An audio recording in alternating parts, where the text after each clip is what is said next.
Here we go. Yeah, what's going on, everybody in Arsenal land? Okay, so first of all, I have to let you know, as you guys know, I suffered badly from COVID a couple of years ago, and I've only got 70% lung capacity, and I get tired extremely easily. After today, when I left Tony and got home, I literally parked my car in the drive, put my stuff down, put my car keys away, got a drink of water, went straight up to bed, and I've actually had about an hour and a half sleep because today took a lot out of me. Emotion. I don't normally when I go to the Emirates, I used to chant, scream, shout, all that stuff, and I don't normally do that because the times I've tried to do that, it's led me to exhaustion. It just takes everything out of me. And today I couldn't help myself. I know I'm supposed to behave. I know I'm supposed to keep it in. When my wife looks at me, she always says, I hope you were good today. And that meant just keeping myself in check. I couldn't do that today. I couldn't. And I just had to literally sleep off the exhaustion now, just so I can make this stream. Today was incredible.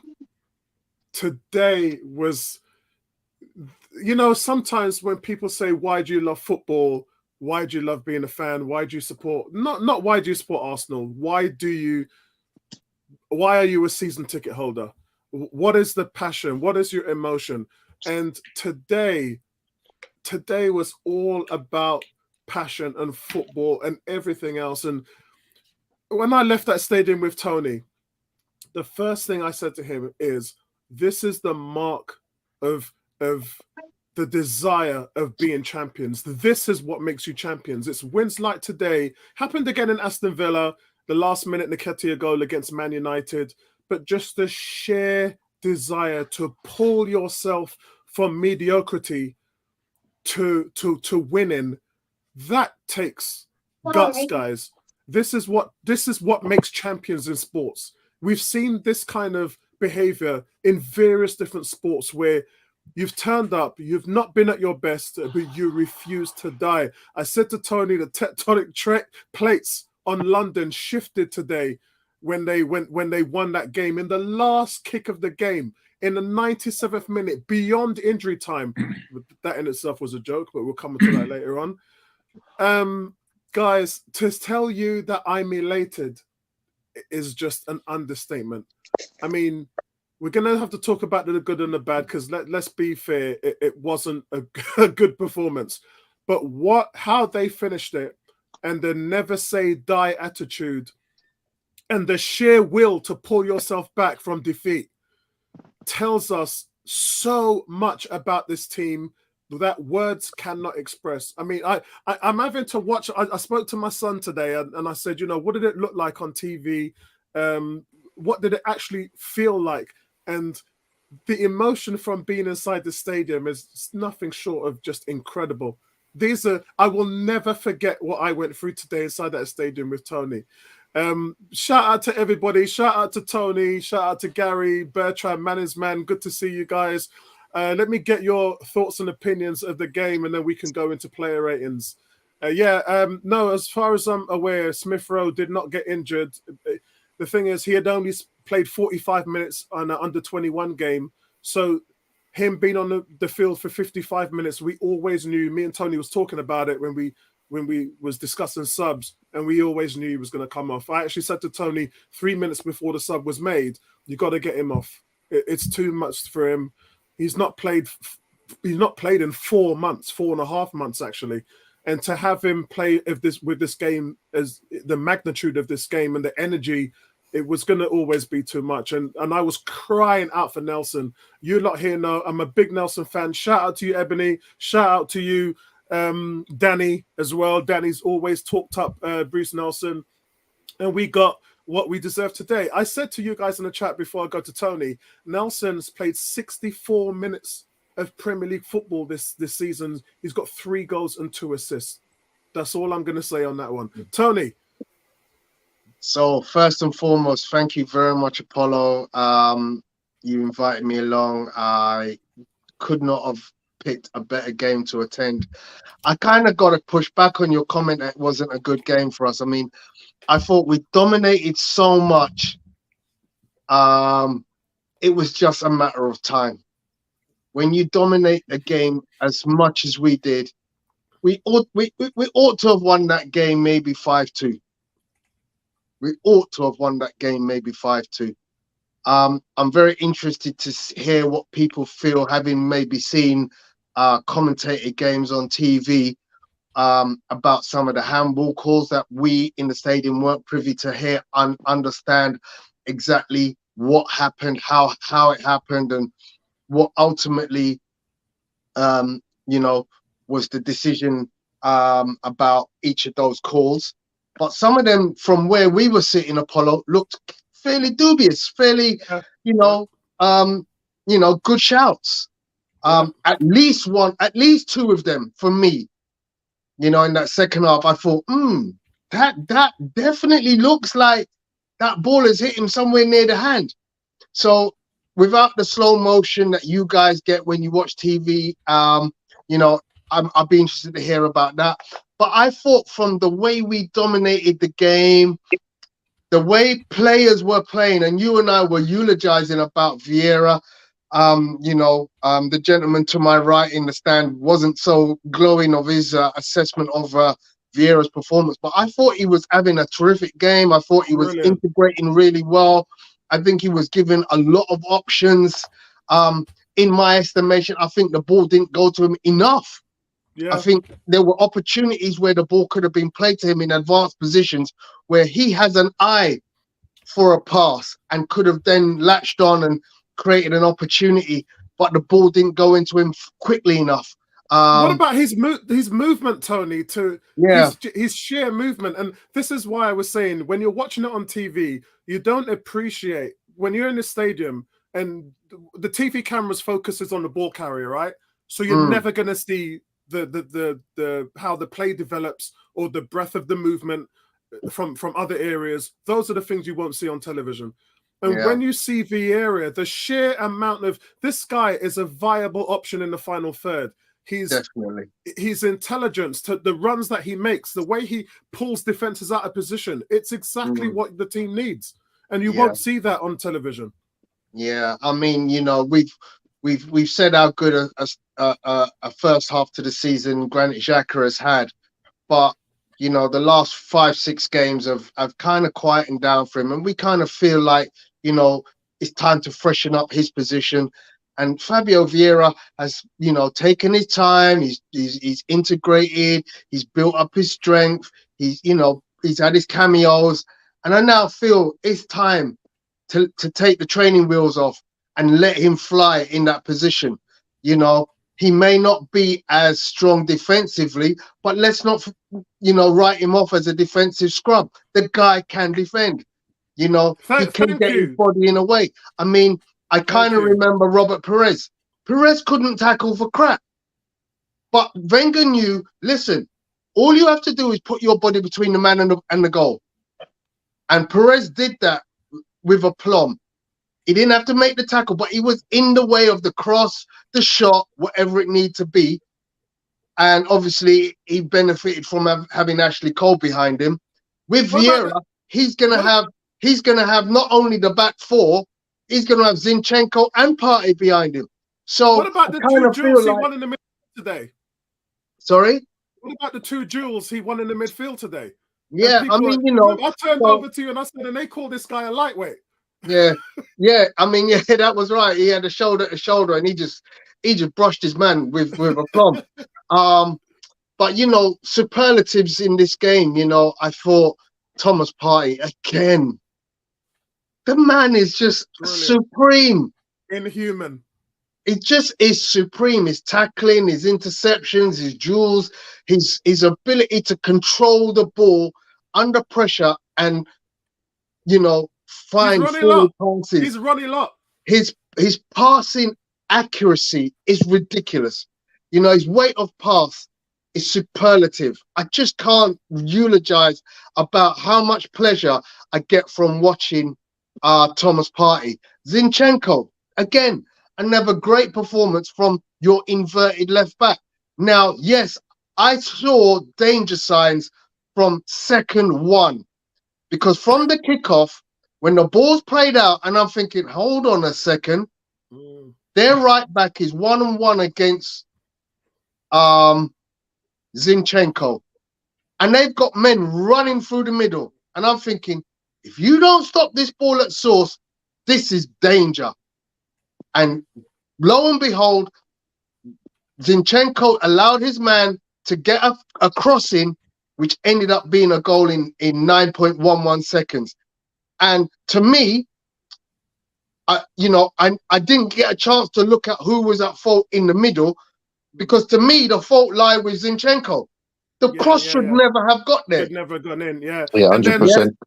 And then obviously you guys had the benefit of replays, but it looks like that Gabriel gets bodied, it gets shoved out the way, and then obviously Saliba doesn't engage with the ball. The striker, just comes behind him and places it in the back of the net.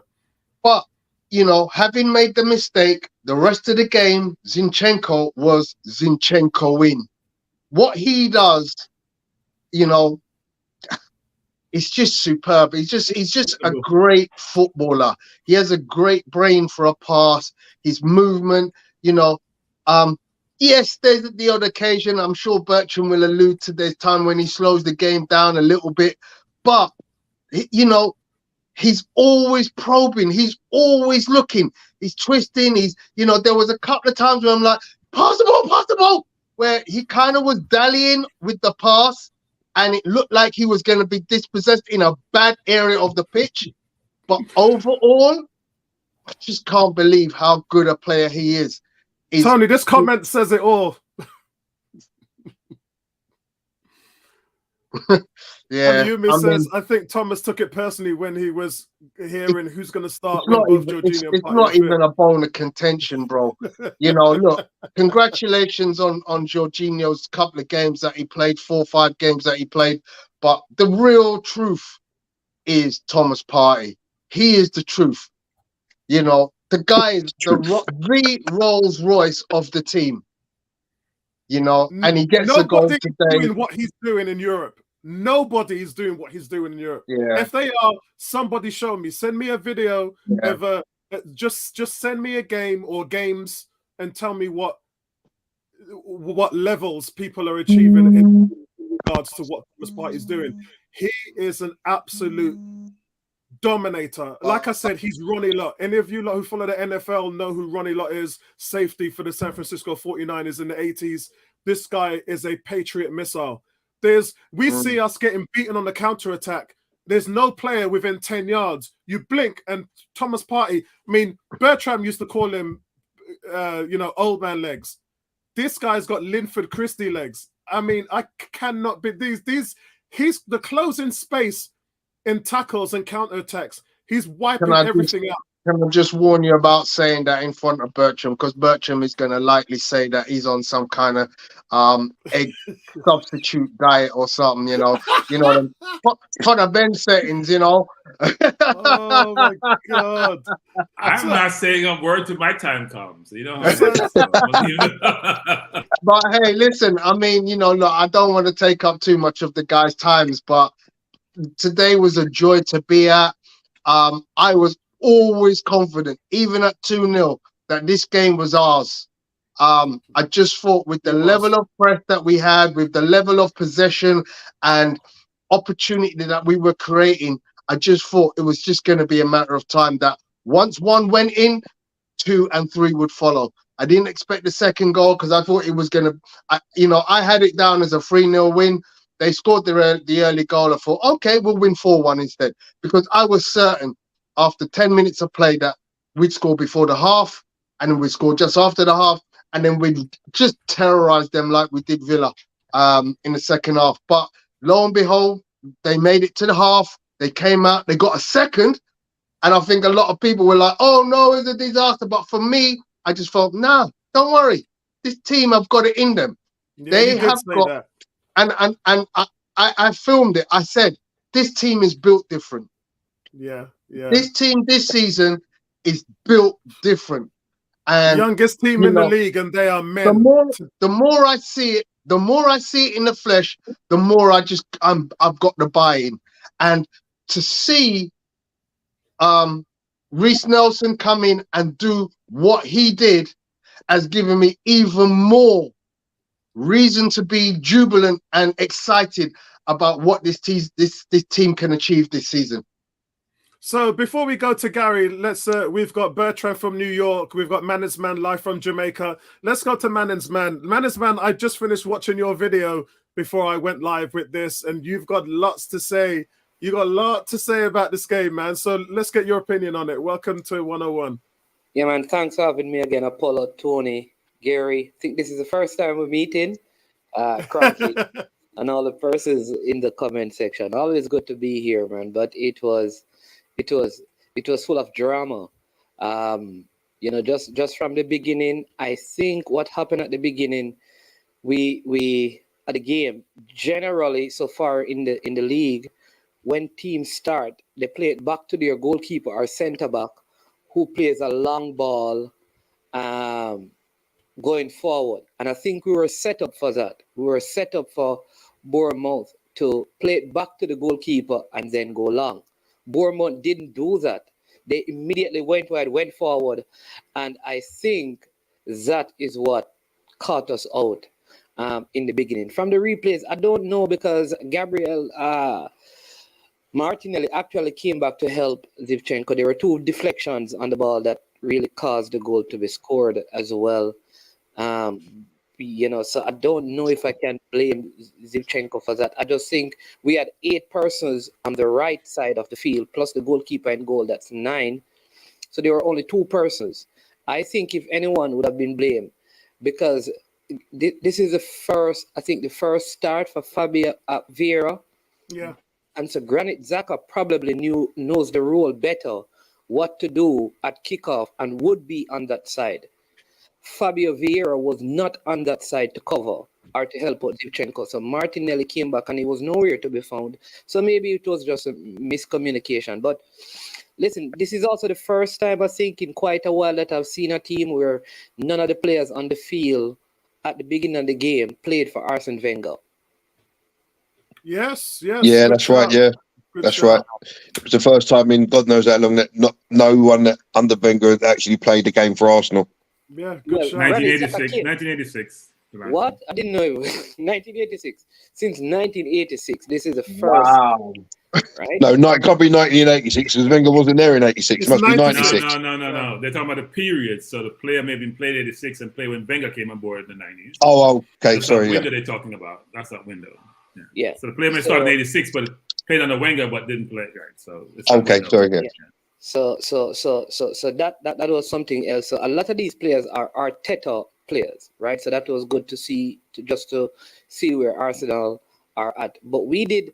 I mean, I never at any point felt like we couldn't get something out of the game. I thought we would not have won after the second goal, but I still had confidence that we're able to get back in the game.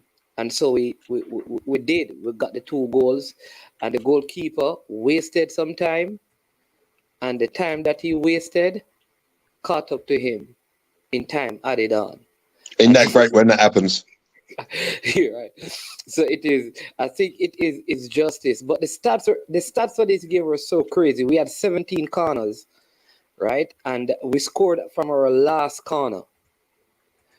Bournemouth scored from the only and first corner that they got the second goal, right? So even at 17 corners, and this is the first time. This is the first time since the start of the season that we have had 30 or more shots in total at goal. Yeah. We had 31 shots today, 9 on target. It is the highest pass completion we have had in a game. 735 since this season, and 654 of those were accurate passes, right? So I mean, that is total dominance. 81 in terms of 81% of the possession to Bournemouth 19. So it was total dominance from minute 1 to the end. I think though we are conceding at home, I believe, too easily Yeah. because we play more open at home. And I think that is something that we really need to look at going forward. Still have a lot of confidence that we will win, but I think the amount of goals that we're all basically conceding more goals at home than away. And that is because we play more open. I hope that the Trossard injury is not anything too serious. But I did see on the substitution of Emil Smith Rowe, it did show that he had injury. I don't know if it is serious, but it appears that there have been an injury substitution that was made. From what I saw on the site that I used, there is they normally have this red cross thing that shows that a player was substituted because of injury, and he and Trossard had the same thing. Maybe it's a little niggle there, but hopefully it is not anything serious. But two of the most important things for me in the game is the saves that were made, and sometimes in the victory we forget the importance of the goalkeeper. Bournemouth, Yeah, big save when our goalkeeper came out. Ramsdale came out when they could have gone 2 up early in the game. He came Inside out the first 20 minutes, weren't it? in the first 20 minutes and blocked that one. Then in the second half, there was a ball that went down to the byline, and the player tried to play it. I don't know how they got through there, but again, he came up where he stretched out his leg and he made a brilliant save. So there are these key moments in the game when a keeper could be switched off. And I mean, he wasn't switched off. You're having so much possession, a break comes through, you're switched off, you go down by 2. In this game, though we were dominating the game, every moment something big was required of him, he pulled it off. And so I thought he had a tremendous game. A lot of people, like, when you look at the ratings, they are so poor, but those 2 saves were at what I call crucial moments in the game. Yeah, they're almost worth a goal, aren't they? Them 2 saves. Big time. There's an incredible save. Man, I just want to come to you on the Smith Rowe thing. He doesn't have an injury. Okay. There was a knock on the field, but Arteta addressed it after the game. His quote is, "We didn't plan to throw him in so early in the game," which is why I talked about, Right. the fact that he hasn't played in 5 months. He said, "We knew it would be difficult for him to last 70 minutes after he had been out for 5 months.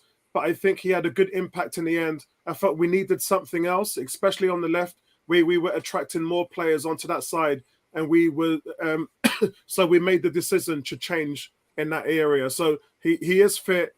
It was a slight knock, but it was a tactical reason. And one must feel that when you've been out of football for that long, for 5 months, 70 minutes is a lot to ask, knowing that he only had played 45 minutes for the under-21s. So, so he'll be fine. He'll be fine. Yeah, so the other thing that I'm trying to figure out if it was a rest situation, because really and truly, Ben White, he doesn't complete a lot of the games. Generally, Arteta would sub him out at like 75 minutes. So I'm kind of wondering, why did he make like 2 changes? I know it's Bournemouth, but I'm wondering if that Ben White, because Tomiyasu never look. I mean, constantly, Saka was telling him, you can see them pointing, go on the outside, and he was always stuck on the inside. Yeah. And that was affecting us having any width. So that means that Saka was playing very narrow. And you notice when Ben White came on, I mean, we had more width on that side. Ben White was going down the flank, and so that caused forget the name of the Bournemouth defender, the left back. He was playing Zamori, but he had to now come inside, which left Ben White on the outside. That is why he was able to score the goal, because the defender had to follow Saka on the inside. So I think though Tomiyasu provides better defense than Ben White, when we're at home, I think we have to start Ben White, because he gives us so much more going forward than Tomiyasu. He there was one occasion where he was clearing on goal to make a simple cross. I don't know if he fumbled it but he just Oh, that was crazy. That's when you realistically had to say, look, this guy's coming off. I don't know. It looks like he just fumbled it. He overstepped it. And everyone in the stadium was surprised. We were like, what did we just see? And yeah, it's Zamora is the left back you're talking about. But in fairness to that, I do think we have to look at this. We have to look at this in terms of how a manager should manage. And when you have a squad of 25 players and you have adapt players and you're getting into rotation where you're playing twice a week, and we used the prime examples, didn't we, a month ago? We said Martinelli's not on their game, Xhaka's not on the game, Ben White's not on their game. Lo and behold, it was first Martinelli who was swapped out for Trossard, and then we saw Ben White move out. He took a little bit of longer time to move out Xhaka, but he did now for Vieira. Those are the rotational positions that you need because you have to balance that out somehow. And it's not about sometimes a player playing badly. Take, for instance, Martinelli played badly, but Xhaka and Ben White didn't. They just weren't adding anything. They weren't imposing themselves on the game. So what he's done is he's managed it effectively well. And quite frankly, Arteta's not getting a lot of respect for what he's been doing with the lineups of late. I think he's been able to get it spot on. Time will tell now how he will develop that into a two-tier starting 11 once European football comes back. Yeah, but let me just say this in closing. If that is the reasoning for starting Tomiyasu on the right side, what is the reason then why Tierney doesn't play?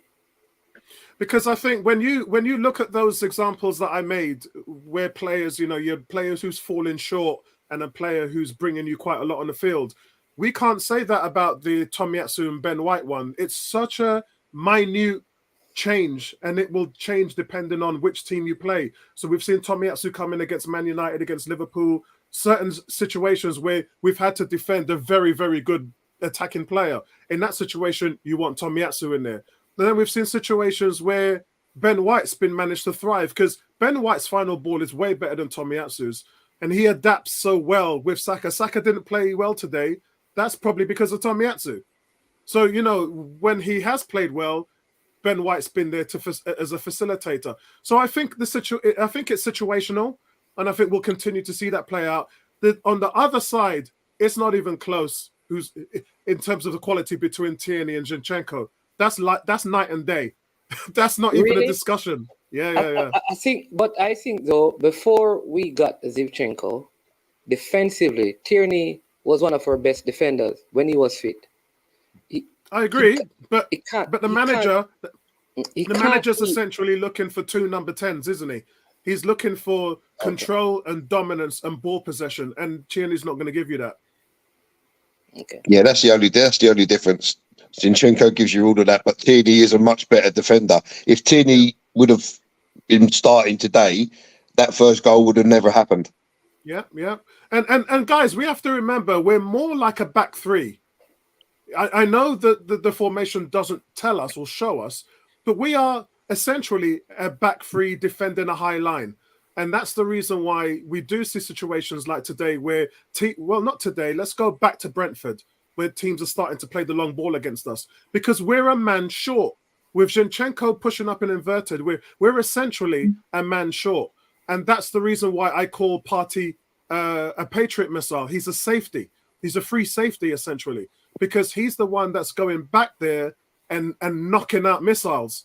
And today, he was successfully doing that in 2 or 3 occasions. But sometimes the tactics is solely dependent on Gabriel and Saliba covering in one-on-one. And more times than not, they are very good at what they're doing. It's the times that they've made mistakes. Look what happened with Ollie Watkins, with Saliba.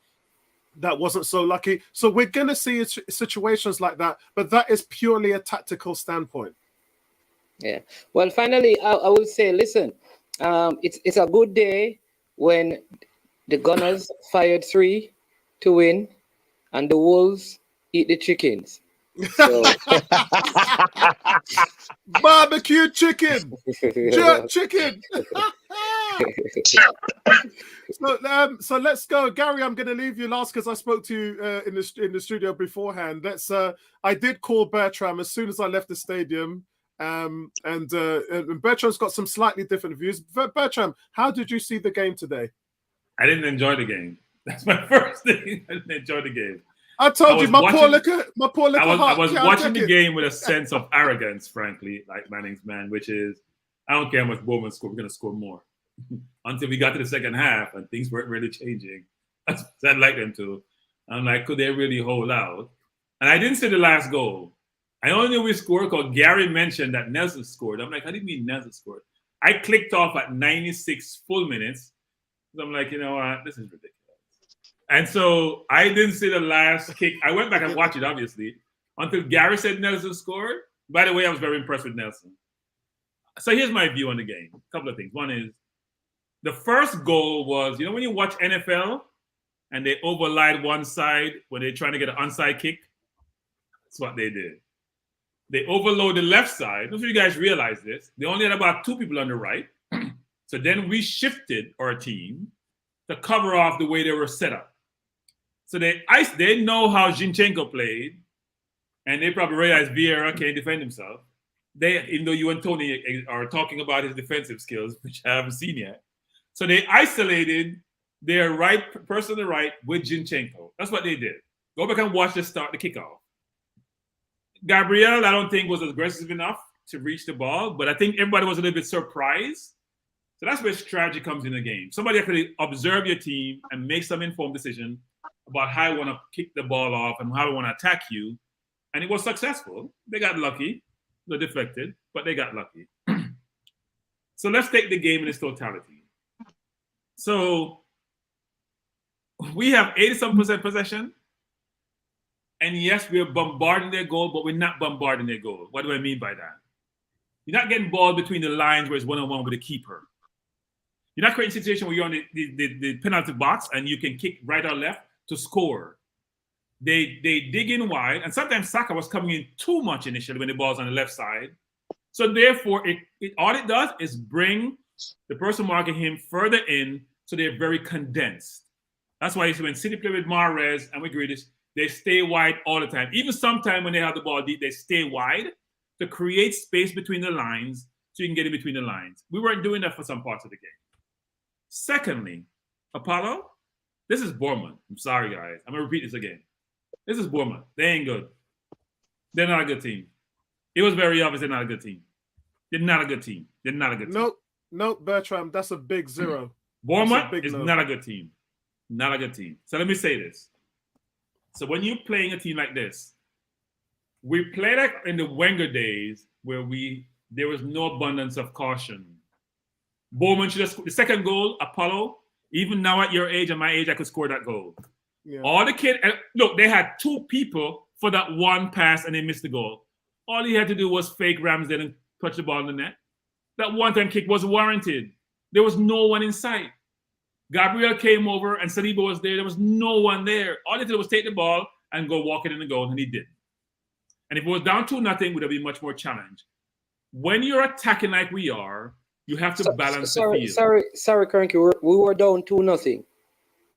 No. We would have been down 2-0 then. I'm saying we would have been down 2-0. Could have been 3-0, frankly, the way things were. We would have been down 2-0. It was 1-0 then when they missed the goal.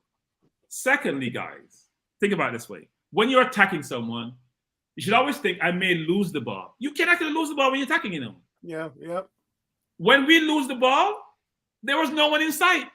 You're playing Bournemouth, bro. You're playing Bournemouth. Exactly. Yeah, but it doesn't matter who you're playing. No. Bertram's right. No matter who you're playing, you got to think about, I may lose the ball.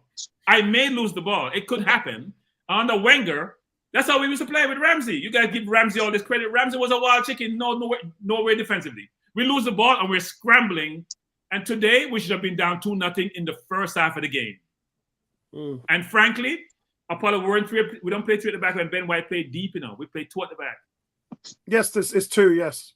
That's why when Tony started damaging Saliba, we became concerned. Because if you're playing 2 at the back and 1 forward is dominating your center half, you're vulnerable.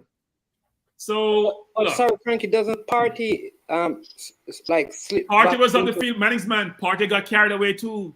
Partey's normally playing almost like a centre half. Sometimes he got carried away. He was up way up the field.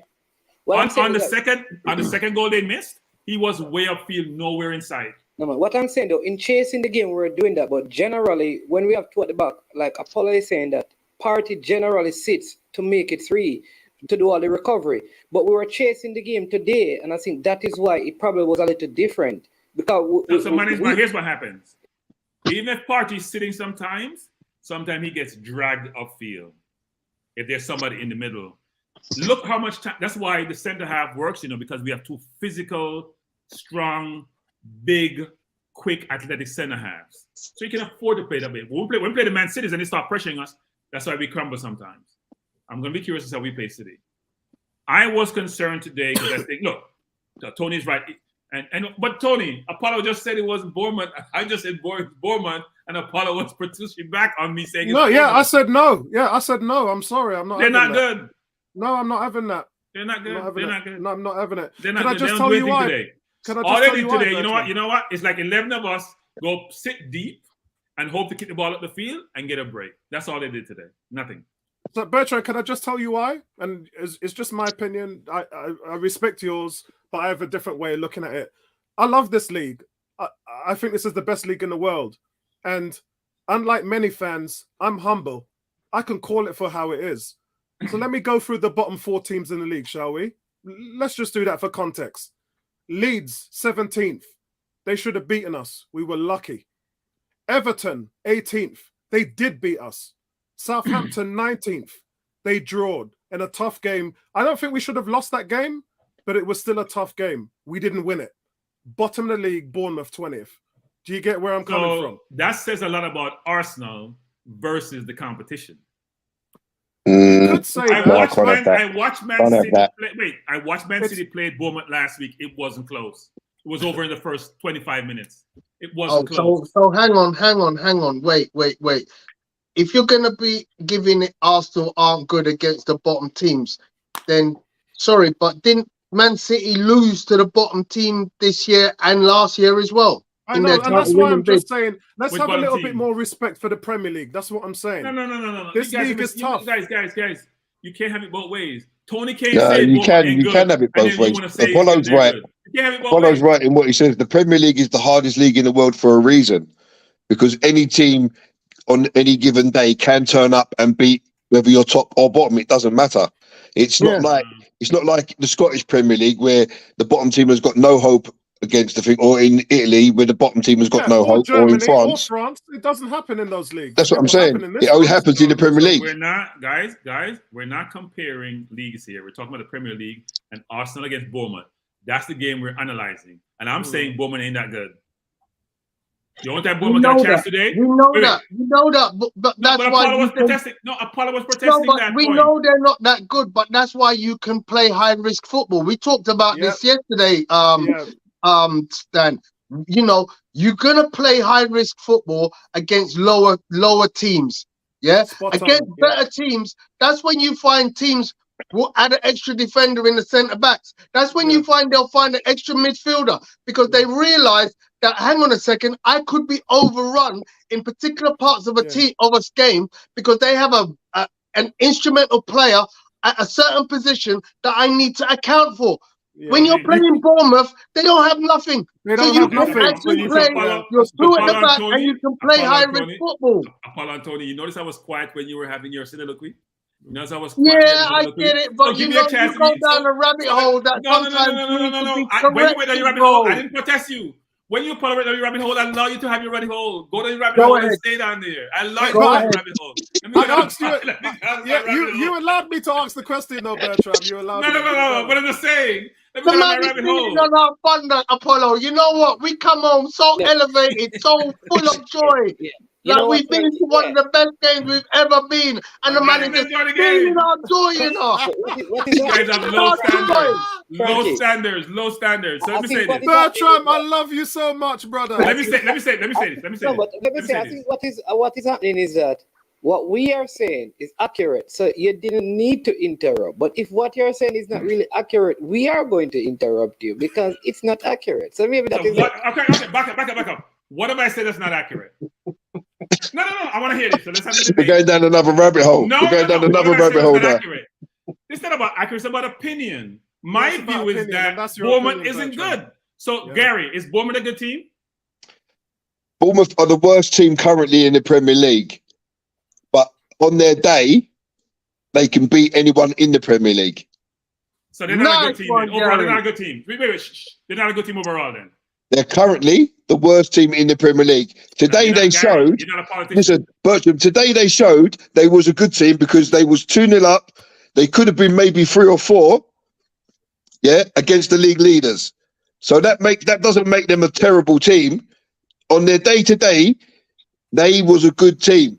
They provided a stern test for the league leaders, and they were in the bottom part of the table. Hole, trying to justify Bournemouth being a good team. Frankie, And then the bottom of the league. That's just my opinion, Bertram. It's just my opinion. That's how I see it.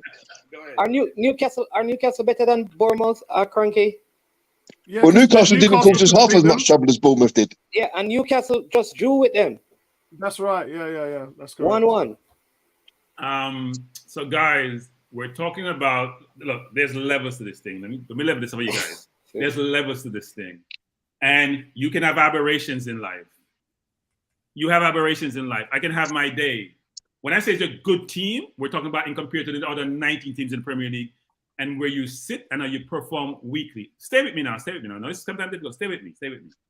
So if you're going to tell me they're a good team and they're down the bottom, and this that we're comparing against the 20 teams, how can they be good? No, How do you but that's define good? No, I Premier don't see it that way, Bertram. Sorry, I don't see it that way. man. They drawed with good Brentford as because well. they're in the They went Premier 2-0 League, up. bro. They They're went in the 2-0 up Premier against League. Spurs. They did the same thing to Spurs. So Bournemouth is a good team. So good teams get relegated. Good teams get it's relegated. not about whether you're a good or bad team. It's about the quality of the Premier League. That's what I'm saying. It's just my opinion. I'm confused. But I do accept Milan, your opinion. wait. Guys, back up. Milan beat Spurs. Madrid gave Liverpool 5. Man City went to Germany and what are we talking about? You want What's that got to do with Bournemouth? Just What's that got to do with Bournemouth? in the same breath, yeah. Everton beat Arsenal at home. Bournemouth smashed Everton 4-1 and 3-0 this year. Yeah. Where's Everton in the league? Above Bournemouth. No, they're not. Yeah, they are. Bournemouth are bottom. No, they're not. Bournemouth are bottom, are they not? No. All right, guys, listen. Let's let Bertrand finish so we can go to Gary. Because Bertram has facts on his side. Go watch the tables. Go look at the tables. They're not the bottom of Everton. But anyway, let me just say this. Let me finish my soliloquy, which I can't finish because I'm interrupted by all 4 panelists. Even though I was when they were talking, I restrained myself from interrupting, and now I get interrupted 24/7. We won. I am happy we won. I wasn't happy watching the game. And if management say he was happy watching the game, he's not telling the truth. Bertram, yeah. I think you need an apology to us because you, sir, have fabricated a story about who's bottom of the table. Bournemouth are bottom of the table, bro. They weren't when the game was starting. Southampton was bottom when the game started. Southampton was bottom when we talked about the game today. They weren't bottom when the game started. They weren't bottom when the game started. They weren't. You didn't ask that question, bro. You said who's bottom of the table. No. Right now, he didn't. He said we're at Everton in the Premier League. I said above Bournemouth. But they weren't when the game started. Bournemouth was Southampton was last. All right, guys, listen. Let's let him finish today. off. I just wish he was in the stadium with us today. I just really wish he was. Let's let him finish. So let me finish off. Look, I didn't enjoy the game. I think when we get teams like we stomp on them, I've said this 100 times. When you attack a team, always have in your mind you should be able to recover if they counterattack you. We didn't do that today. And if you were watching the game on TV like I was, and you sit there thinking, why you have no cover when you're attacking? When Ben White goes wide, first of all, you guys are talking. You know what? I get frustrated sometimes. Zinchenko doesn't play left back. We all know Zinchenko that. is not playing left back. And Vieira was lost in a lot of time today. He didn't know where to go. No, he didn't know where to go today sometimes. Oh, I'm telling you, he didn't know where to go sometimes today. No. Bertram, I was watching the whole field, so I don't. That's how it looked, Tony. And Apollo, that Bertram is right. That's how it looked on TV. It looked like Vieira wasn't involved in the game. Obviously, you're in the stadium. You see different aspects because you're watching the whole thing. But Bertram's spot on. On the TV, it looked like Vieira was having a shocker. But I can tell you in reality, what he was doing was pulling defenders out, allowing Zinchenko to slip in and Odegaard. And the runs that he was making were quality runs. Every single time. He was outstanding. I thought him and Partey was our best players in the first half. No, I thought Nelson came in and changed the game. You know why? He was trying to put the ball in the box. 100%. Bang on. Playing the ball 1-2, 1-2, not going anywhere, going around in circles. Nelson was direct. I get the ball. I want to go down the wing. If I can't go down the wing, I'm getting back to Zinchenko or play it inside or get the ball in the box. That's what he's trying to do. Try to be effective. We weren't doing that for a lot of the game. So anyway, I'm done with my soliloquy by saying I got older today. Not a good thing. I don't like to watch games and get older. That's why I turned the TV off. It wasn't good. It wasn't a good look for me. I was frustrated. And by the way, Arteta, the change for Tomiyasu was the right change at the right time. He wasn't doing what he was supposed to do offensively. He should have been changed. I'm glad he put Nelson in. I thought Smith Rowe can play at 85, and he had an assist on the head of the Partey. Yes, he did. Look at the goals we scored, though, guys. Were those goals where we broke the defense down, split the defense, and scored the goal? I'm waiting for answers. No answers for me, because I turned around to Tony when Tony said the same thing, and I said, we need to Malcolm X this by any means necessary. That's what I said to Tony when he said next to me. I'm not disagreeing, but I'm just saying the nature of our team and how we play football. You know, you bamboozle the team, you split defense, you put the ball in the net. That's how we play football. You know, I have to say, you know, I love listening to you, and a lot of your points are very well presented and analytical. But the only thing that you're missing in your statement was the fact that this team was able to get over the line and produce 3 points in the dying moments. That's the passion that I'm missing from you. I'm losing that. And can I add to that Apollo, he didn't once mention the fact that we had at least 6 penalty claims for handball. The penalty. You know why, Tony? Stop, hang on. Did you see the replay? I just watched them 10 minutes because ago. I got interrupted so much time in my presentation. I was going to mention the 3 handballs. I couldn't even remember anything anymore because I got interrupted so much. I got discombobulated. Which by the way, you guys, and 2 were penalties. 2 of them were penalties. The first 2 were penalties. The third one wasn't. The one where he went up with his hand like this, that's a penalty. That's a penalty, exactly. Yeah, there were 2 penalties. And Martinelli's foul could also be considered. You know, they didn't review it when he got rolled over in the box. Yep. But Tony, I was just going to say that. You know, I had so many people coming at me, Tony. Must have been how Bournemouth felt today. All this wave coming at them. Eventually, so this team that you know that we're a set of scrubs and we shouldn't be at the top of the league. We don't play attractive football. Tony, but yes, we scored 3 goals and should have had 3 penalties. So rightfully, the score should have been 6-3. And if we're really be honest, we're 5 points clear at the top of the league. We should actually be 7 points clear because VAR struck us of a perfectly good win when we should have had a win. So this is the team that you're describing, and like they're driving you insane. They should be 7 points clear, but hey, we're only 5 points clear. So let me come back to you and say this. If I am leading the league against a Man City team full of stars and I'm 5 points ahead of them, I should be smashing Bournemouth.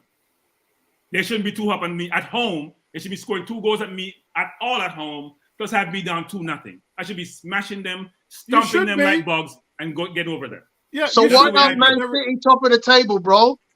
Huh? Apparently, this all singing, all dancing, £600 million defense team that should be like is so much better than Arsenal. Why aren't they top? I didn't say they were better than Arsenal. Did I say that? But hang on, you just said we aren't that good. No, Tony. Don't put words in my mouth. This is recorded. That's what you sound like. You sound like you're saying we ain't all that. You can't change it. We can't defend. We got a left back who can't defend. Yeah. No, he's not a defender. He's not defending. We only got 2 defenders. We only defend with two defenders, but somehow we can't score proper goals. Yeah. They cause you all kind of headache during the game. We can't pass. We don't attack our wing backs. So all this Follow. negativity, Bertram, I don't know how we could be 5 points clear against a team who have everything that you just mentioned. So Tony, Apollo, can you tell Tony this is recorded? So my statements are clear. All right, guys, listen. Let's move on to Gary now. Gary, what did you think of the game? And then we'll go straight into player ratings. Okay, so I turned the game on at kickoff. First of all, I agree with a lot of what Bertram has said. You know, I think Zinchenko, his defending is non-existent. Right, he shows the guy too much space. So the guy is just backing up, and then he doesn't cut off the part where he has to stop the guy from crossing the ball. So he's too far to the outside, which allows the guy to cross the ball. Gabriel is not going to reach it, but he stretches for it and inadvertently directs it past Saliba, who doesn't react. And the guy slides in behind him and puts Bournemouth 1-0 up inside 9 seconds. That's tragic. I couldn't believe it. Couldn't believe what I was watching. Then sort of Bournemouth settled back into their shell, 10, 11 men behind the ball. And I thought Arsenal just tried too hard. I thought we tried too hard to go and score the equaliser rather than just playing our game and keeping it simple. We was just doing everything at 100 miles an hour. There was no real thought process. Tomiyasu didn't help Saka. He made a hash of that ball on the line when he should have crossed it, and he lifted his head up to see what he was doing, and the next thing you know, the ball's out of play. So he didn't help Saka. I think if Ben White was there, I think it may have been a different story in the first half. Then Bournemouth go down the other end, and it's a superb save by Aaron Ramsdale that stops us going 2-0 down inside 20 minutes. We was all over the shop. We got away with it. And there was another one where Solanke's gone in and he's mucked up the ball into the centre again. It was like another 3-on-2. So we could have been 2 or 3 down before we've even had a decent effort. Yeah. Come in the second half, it was us against them. They score the second goal, which again is terrible defending. Free header, 8 yards out. Shouldn't be happening. Not if you're fighting for league titles. You can't defend like that. Yeah, at any level, you can't defend like that. This is the second best defense in the league. Yeah, but what I'm saying is it doesn't matter if you're the first or second best defense in the league. You can't defend like that. Yeah. You give away 2 goals that you shouldn't be giving away. And at that point, I thought to myself, you know what? This ain't going to be our day. I just had that feeling. I wasn't, like Bertram, I wasn't enjoying watching the game. I wasn't enjoying it. Because it was a lot of huff and puff, like we saw the other day against Everton for the first 40 minutes. And then it's kind of like we get the one back, and then it was still all us. Bournemouth will still had their little opportunities on the counter, and I was a little bit wary that we was going to be go too gun-ho and then concede a third. We get back into the game at 2-2 when Nelson come on. And for me, I think I've spoke about Nelson before. And I did say at the beginning of the season that this guy could have a big impact on this season and save us countless amounts of millions in the transfer market. You did say that. And he come on today. And what I loved about him, like Bertram said, he got the ball, he hugged the touchline, he come in a little bit, he went outside. If there was no ball there, he played it back to Zinchenko or he crossed it in the box. And this is what we're not seeing from Martinelli when Martinelli plays on the left. Me and Tony were saying the other day against Everton, Martinelli's so indecisive. He doesn't know whether to cross it, run with it, check back, check out. He doesn't have that. But Nelson today, he just kept everything simple wing play. Got the ball, what can I do with it? Went down the line. Admittedly, he hit the cross a little bit too hard. But Ben White's come in, hit it first time. And brought us back into the game at 2-2. And then, like when Nelson scored the winner, I was going mad in my front room. I was going mad. Wow. Because Reiss Nelson, I've got so much love for the guy, and I think he's got a big future, massive future. And I think he will sign a new contract, and I hope he does sign a new contract because again, he's proved today that he can be an asset for Arsenal. Thank you for saying that, because I've been talking about this guy for years, and I always say that, remember, guys, when they had the academy 4 years ago, 4 or 5 years ago, he was the player that everyone was told to watch, not Saka. Yeah, he was the guy that was lauded to be better than Smith Rowe, better than Saka, better than Nketiah. He was the name. Remember Jeff Rene Adelaide? Yep. Yeah, that was the name that they 10 years ago, a decade ago, that they were talking about. It didn't happen for him, injuries, etc., etc., etc. The next name that was coming up to be lauded about was Reiss Nelson, and everyone's passed him by. Everybody, every player has passed him by, and he's not got the opportunities. And now, 64 minutes played, 3 goals, 2 assists. I'm so grateful for him. And like I said, me and Lewis talked to him. We met up with Reiss Nelson 3 weeks ago, and you could see the frustration in his face. But I loved what he said after the game today. He said Arteta just walked up to him and said, "Now's your time. I want you to be direct and do what you do best." And I tell you, and he's so humble as well. Tony knows his mum. He's just, most of these man, with West Indian parents, good upbringing, man. Very respectful. I'm so happy that you're telling me that he has a West Indies, connection, because we may not bring the World Cup home. It may not be coming home, but we want them to come home. Yeah. Reiss Nelson play for Jamaica. Sign me up, Bertram. Bertram, you're on mute at the moment, man. Where's his mom from? I didn't know they had a Jamaican affiliation. Yeah. Well, his mum was born here, but her parents are West Indian. Their parents are Jamaican. Okay. Yeah. So guys, let's go into some of the comments, and then we'll talk about the player ratings. Rich Poe, good to see you, bro. Sorry, I've been hanging you guys on the line for 50 minutes, but there's just so much to actually discuss. It says 86 possession. Well, it finished at 84, didn't it, for the game? So yeah, pretty much. Can I ask a question? Yeah. How many chances did we create in the first half? Clear-cut chances. 11. Well, no, it wasn't 11. Not clear cut. Not clear cut. Clear-cut chances. On 86% possession, that means you have the ball. You have the ball 9 out of 10 times, basically. So if we had 11 shots on goal, is that not 11 opportunities? You mean it wasn't 11? It wasn't 11 shots on target, though, was there? No, but it doesn't need to be on target to be a clear-cut opportunity. If you got 11 shots off on goal, that means you created 11 opportunities to score a goal. If the striker misses the goal, it's still a clear-cut opportunity. Bertram, I'll answer your question, Bertram. I'm going to say 3. That's rubbish. How can it be 3 if you had 11 shots on Odegaard's shot, Saka's rebound from Odegaard's shot, and I think there may be one other clear-cut chance. Yep. Okay, guys, let's go to Cam says, Mannon's man in the house. Partey, Jorginho need to start. Where would you put them? Unless you run a double pivot. And if you do that, then that nullifies your number 8 spot. We lose too much structure without that base to build on. And Xhaka isn't the player Vieira is. His quality, his movement, his touches. And then says, people will call us lucky, but we dominated in every aspect. It's just one of those games. If City or United would have won this, everybody in the media would be saying how great they were. Exactly. Rich Poe says, take the training wheels off.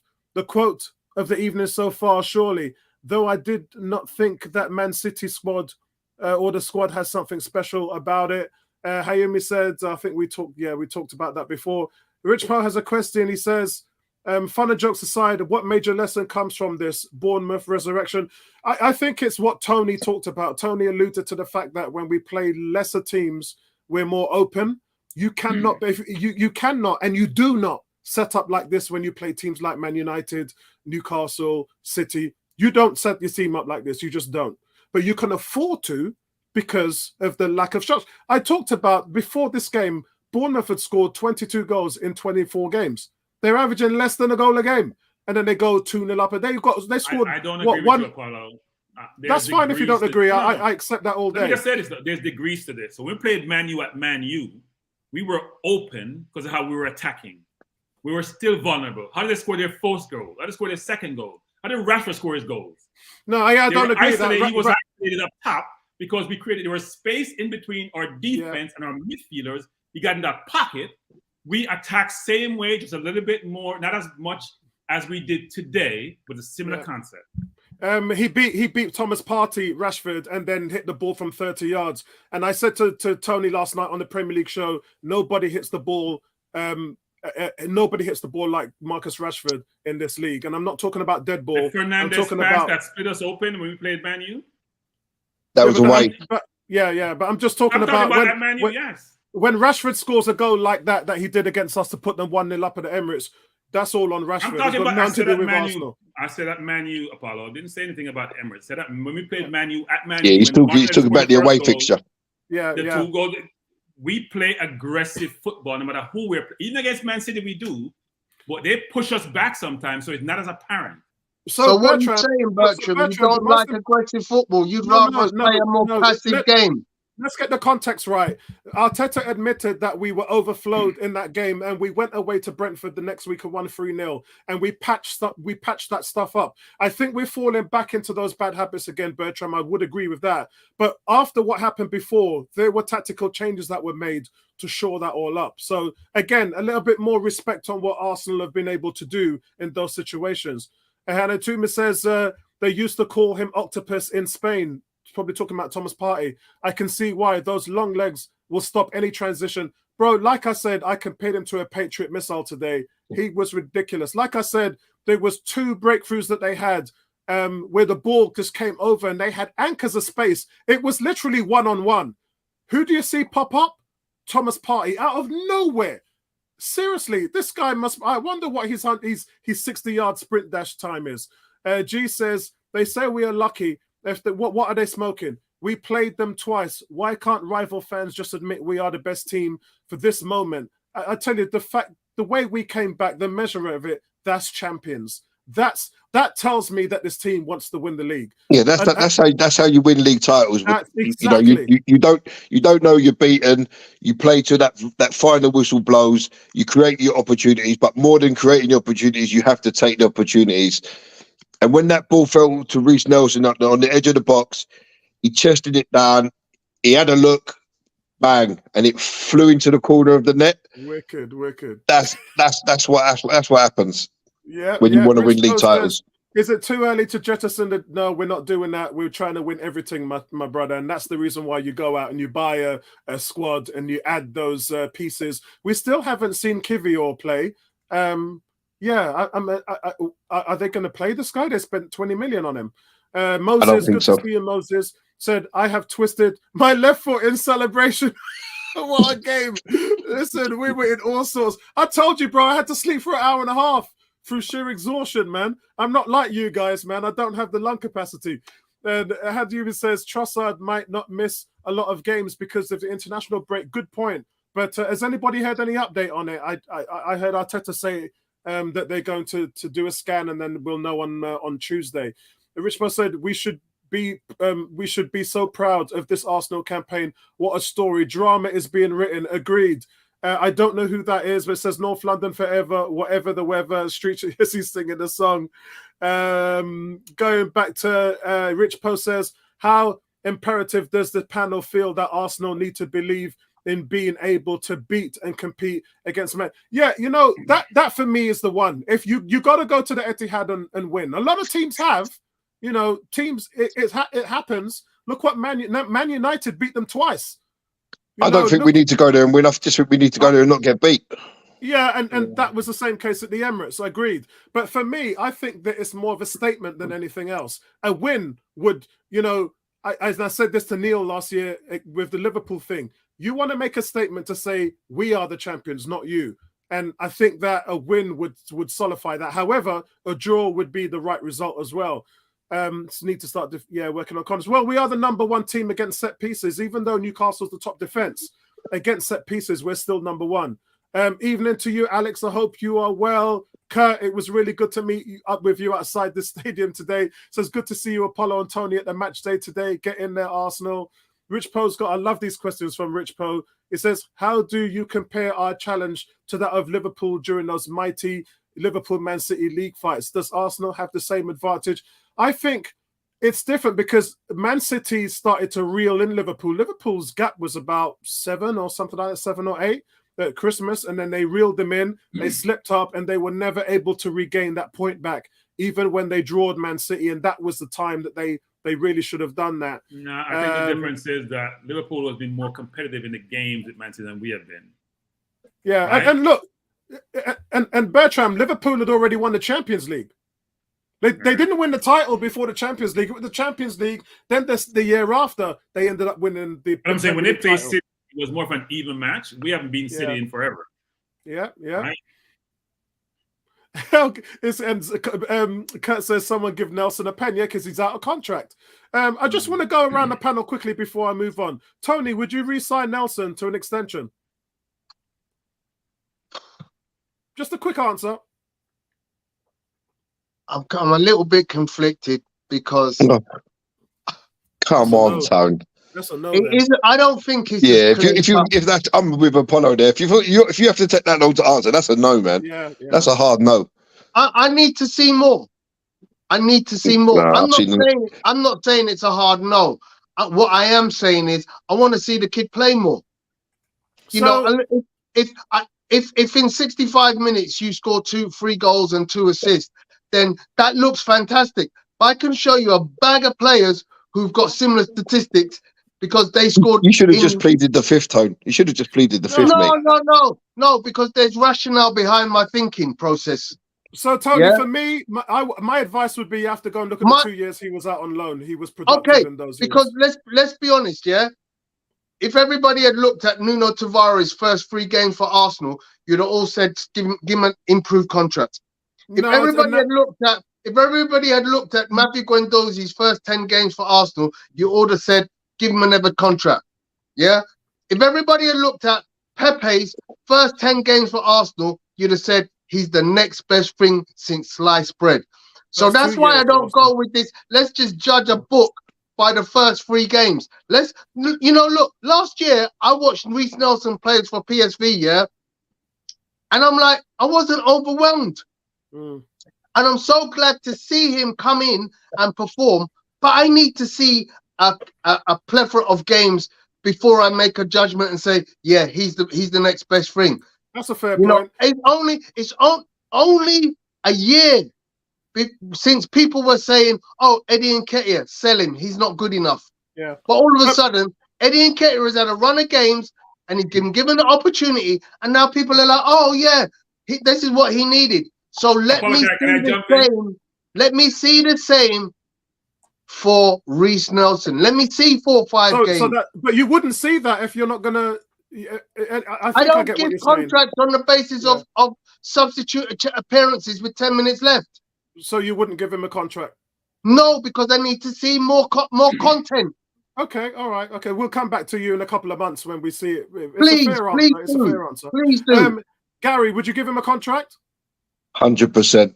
I said at the beginning of the season, he just looked like a different player. He looked like he'd come back from his loan from PSV.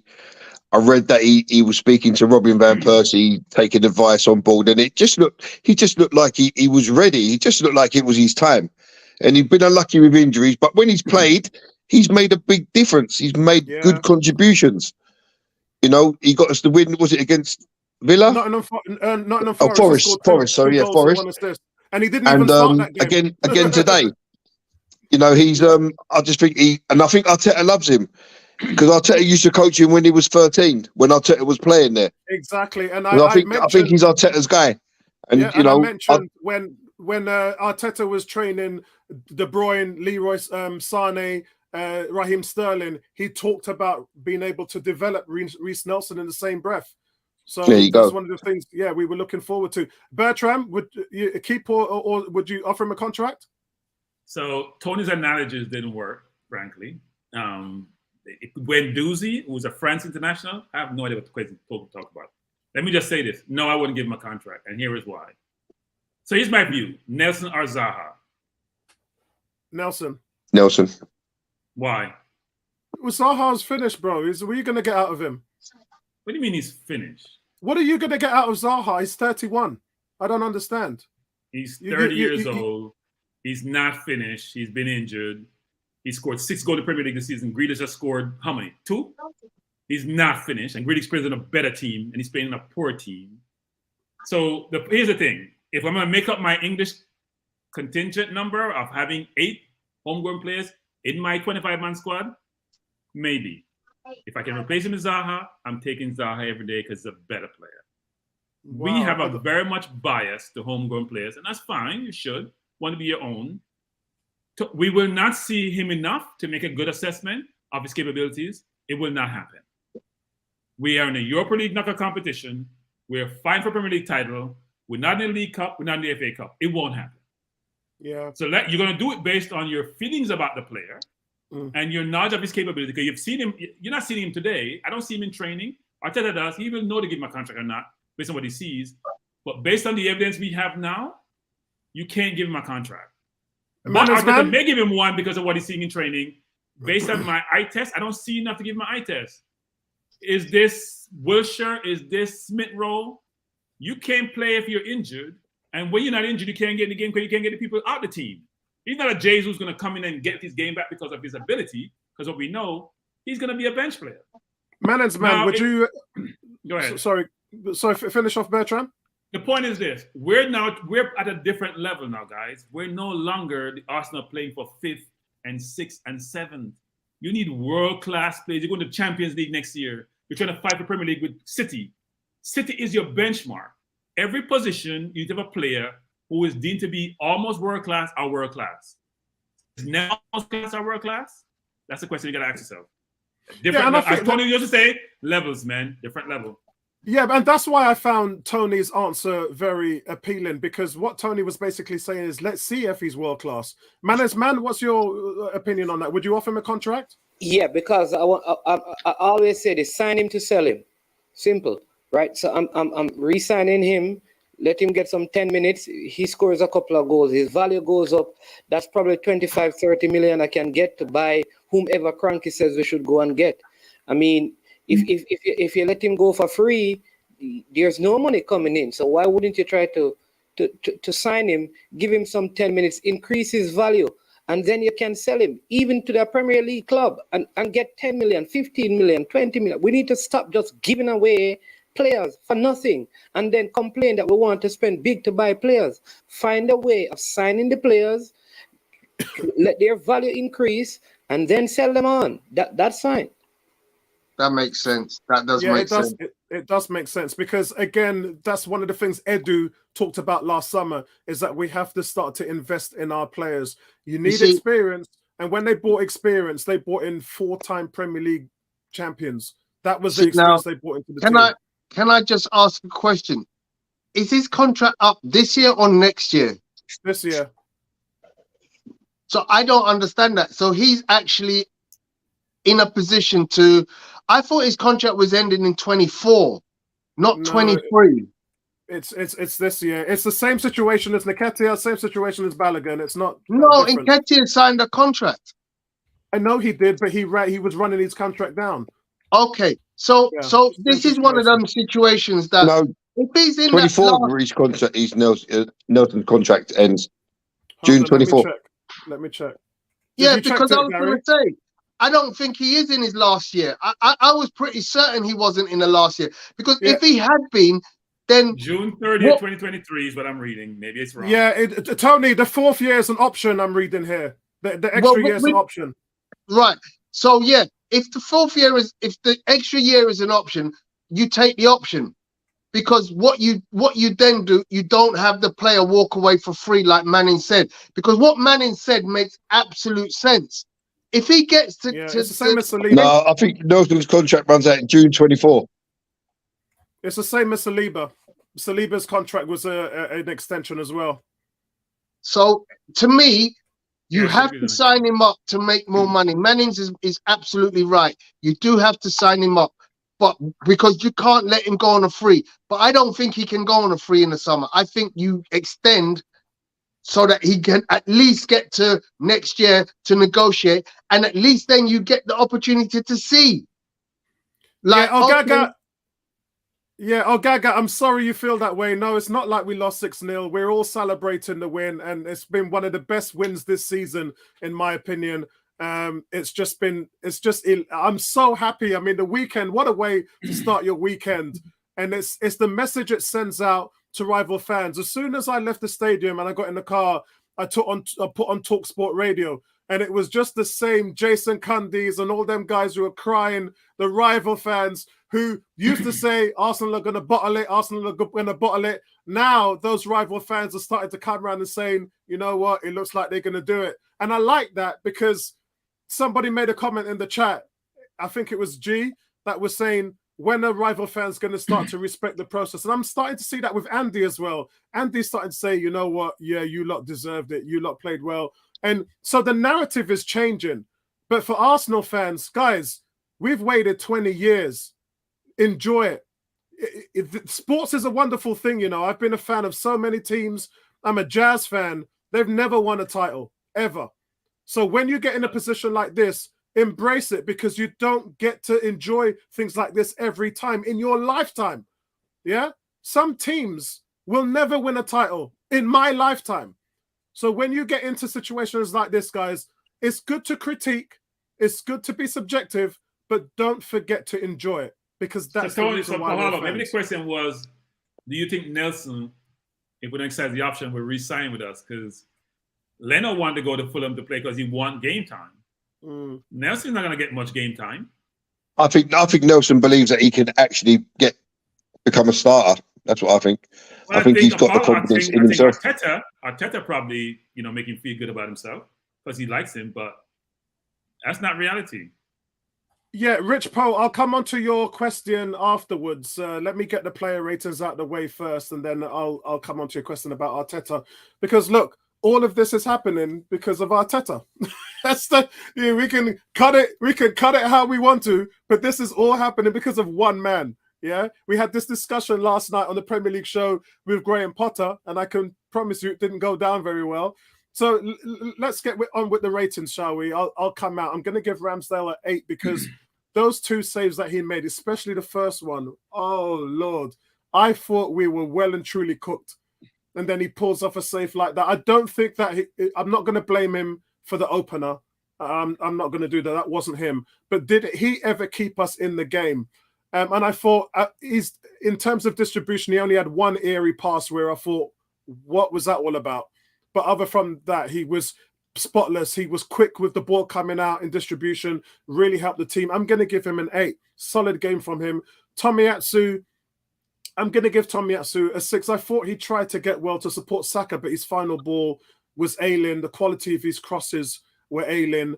And there was that one chance where he had two guys open in the box. It was Vieira and Odegaard. He tried to square the ball, and I don't know what happened. I'm going to have to look at the replay. No doubt YouTube is going to have that on repeat. And he fumbled it, and you cannot afford to do that at this level. At this level, everything has to be precise, sure, and clinical. If you want to make those mistakes, make them in the week when you're practicing. Don't come to a big game in front of 60,000. That's like having a shot on the line in the NBA game where you've got to be clutch. And I didn't see that today. So he gets a 6.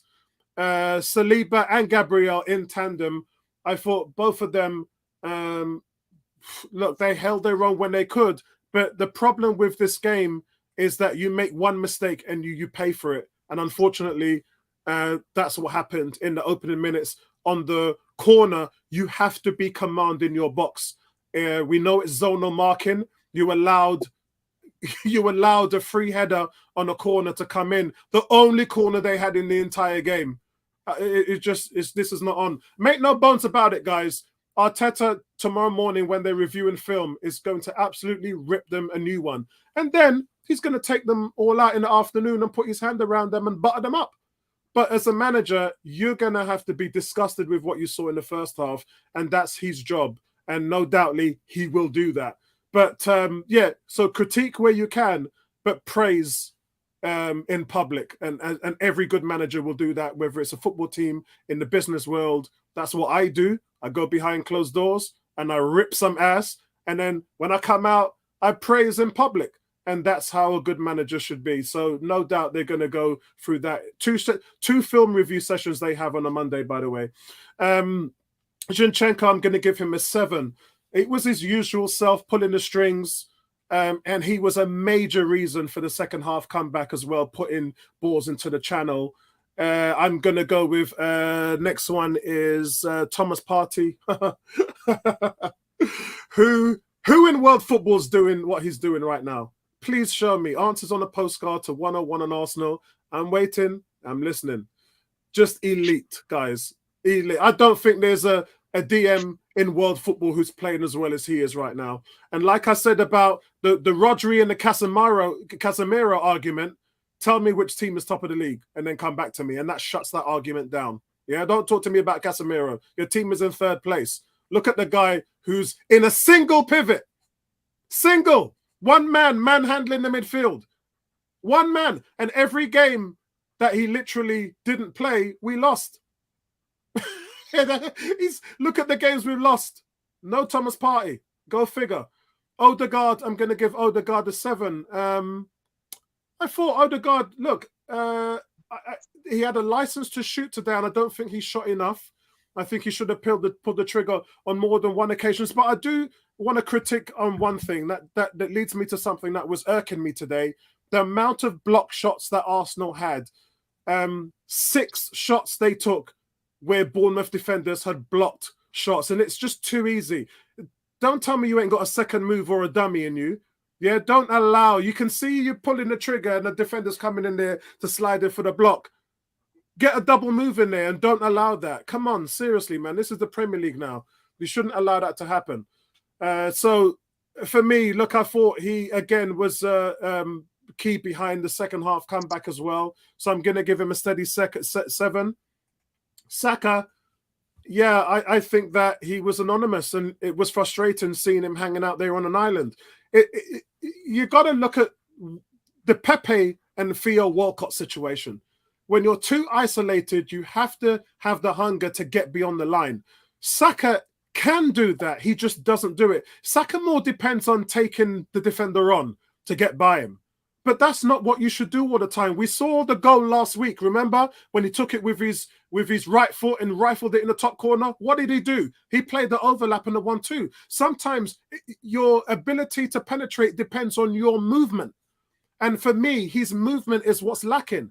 He depends on his skill too much to beat a defender. And sometimes you have to be able to give your number 10 or your number 8 the opportunity to see you running into space to go one-on-one with the goalkeeper. Theo Walcott was the king of that. Pepe didn't do that enough.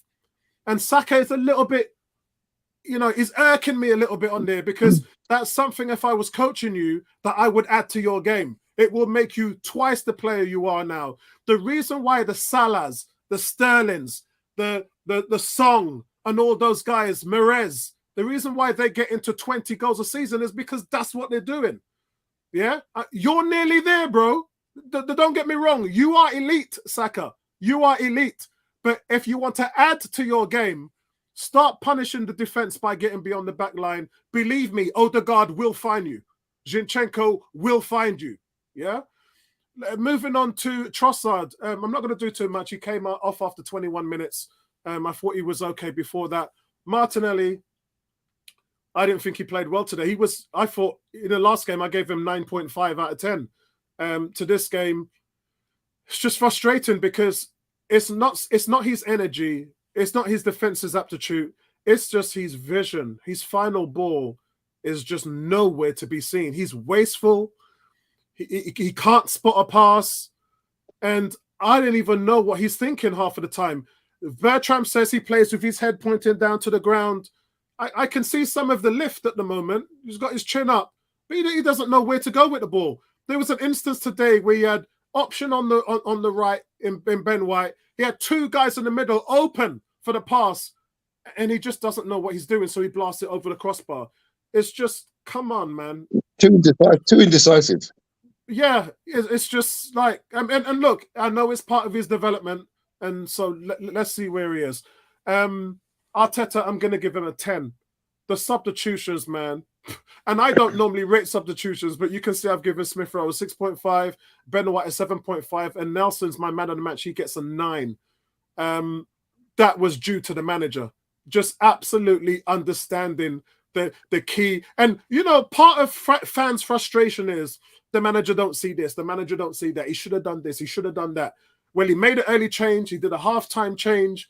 He changed what needed to be changed on the attacking front in the right position. Because remember, Nelson can play on the left and the right. He's officially Saka's relief player, but he puts him in on the left. And then look what he does for you. So that's my ratings. Who wants to go? I'm going to let Manning's man go next because he's been waiting patiently to tell us what his views of the game is. Manning's man, you got the conch. All right, so let me go with it. I noticed you don't have Granit Xhaka. Did he not play enough time? Because he also came on and he was doing some coaching from the sideline. I saw him coaching. Yeah, he came on pretty late. I think it was 83 minutes. Someone will have to clarify that for me. Yeah, but 84th minute, wasn't it? Yeah, 84th minute. Yeah. But let me say, you know what's funny with the defenders? If you take points away from Saliba and Gabriel for that corner goal, it was Partey that lost his marker though. It was his assignment, and he ended up got blocked. And so by the time he was supposed to come around, the player had headed the ball. He ran the wrong way, didn't he? He ran into traffic where the other geezer. Yeah. And he was the person who actually gave away the free kick earlier by stretching out his hand that allowed the ball to get over there where they had the corner and all of that. So he kind of had two errors on the play that led to the goal. So if anything, I would put a point on each of the defenders and take away to a party's point. I don't know, but I would not give Arteta a 10 because I think. I understand the need to rest players, but you got the start wrong in terms of how Tomiyasu started the game. Do you blame the player? Do you blame the coach if it went wrong? So if you had to change him at halftime, you're going to have to take some responsibility for putting the wrong player to start the game. When you put on the right player, we got the result. So, you can't remain perfect on that. But one of the things that also stood out to me was just that at the end of the game, I saw Gabriel Jesus, I saw Tierney, like all the players, the injured players. I saw Jorginho from the television. All of these players and that says that this team is together. Yes, I think that's one of the biggest. This is what you need to win the title. They were happy because they beat a great team. Come on, Cranky. Nobody said following Tony's lead. Cranky, nobody said Forward's a great team. No, good team. 28% win rate, good team. Go ahead, man. Let me not interrupt you. Good team. So here it is that they came together. I remember last season, if we had a game like this last season, would probably lose it. And you'd see a feeling like it's your fault. I saw even when Tomiyasu made a mistake, saw Odegaard going over to him and rubbing his head like to say, come on, man, let's get going again. Reiss Nelson came all the way down after scoring to greet Ramsdale. So there is that extra oomph from the unity in the team that I think is so critical to what is happening. And this can only add to what's happening on the field and during play. On one occasion, I don't know if this is allowed, you were at the stadium, you can tell me. I saw Granit Xhaka was talking and pointing. Obviously, he was pointing to someone on the field. So it looked like he's giving instruction probably to Vieira, who was playing. He's taking his coach's badges. Oh, yeah. So you love to see that exactly doing his badges. He could have been on the bench, moping about not playing, but he's still giving instructions to the person who is out there. And because he's the captain. He's the captain. He's not the captain. If he wants, Shaka's the ultimate team guy, isn't he? He's the ultimate team guy, Granit Xhaka. I mean, there was one thing you guys wouldn't have seen on the TV cameras today, and that was when Zinchenko turns over to the crowd and throws his hands up to tell the crowd to get more into the game. The energy started to change then. We were still 2-0 down at that point, but after that happened, that's when there's just this extra energy in the team, and then Partey goes down there and scores the first goal. So there's a lot of these things that happens. There's some real. I think the thing is there's leaders in the team rather than having a team without leaders. I say that he loves Xhaka to death. He loves Xhaka. Finally, keep going. And Martinelli, I thought Martinelli it's hard to give him a hard time today because he had to like play center forward once Trossard went out. So that's a whole different mindset, a whole different approach. In fact, Partey played a good ball over to him. That he had a breakaway. He never had a lot of those opportunities. So I think because he had to change his position, I think it affected some of his game. So I wouldn't be so hard on him today. But I do think his decision making has to be better. I agree with a lot of things that you said, especially at least today, Saka had four crosses that he put in on his right foot, which he generally doesn't do, right? Because generally he stops the ball, he slows it down, he tries to take on the defender. And the defender today was not tackling. The defender is just blocking. I'm not going to allow you to go on the inside. And he put in a couple of crosses. And there were times when he had it, when he didn't have to stop it, which is what you're saying. Just be direct. He has to learn to read the defense because they are reading him. They're not allowed. Be like Nelson. Do like Nelson. Be like Nelson.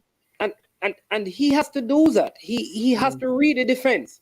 You don't expect after 26 games that when you get to game 27, the teams are going to allow you to do what you have been doing for 26 games. They are going to stop it because it has been effective.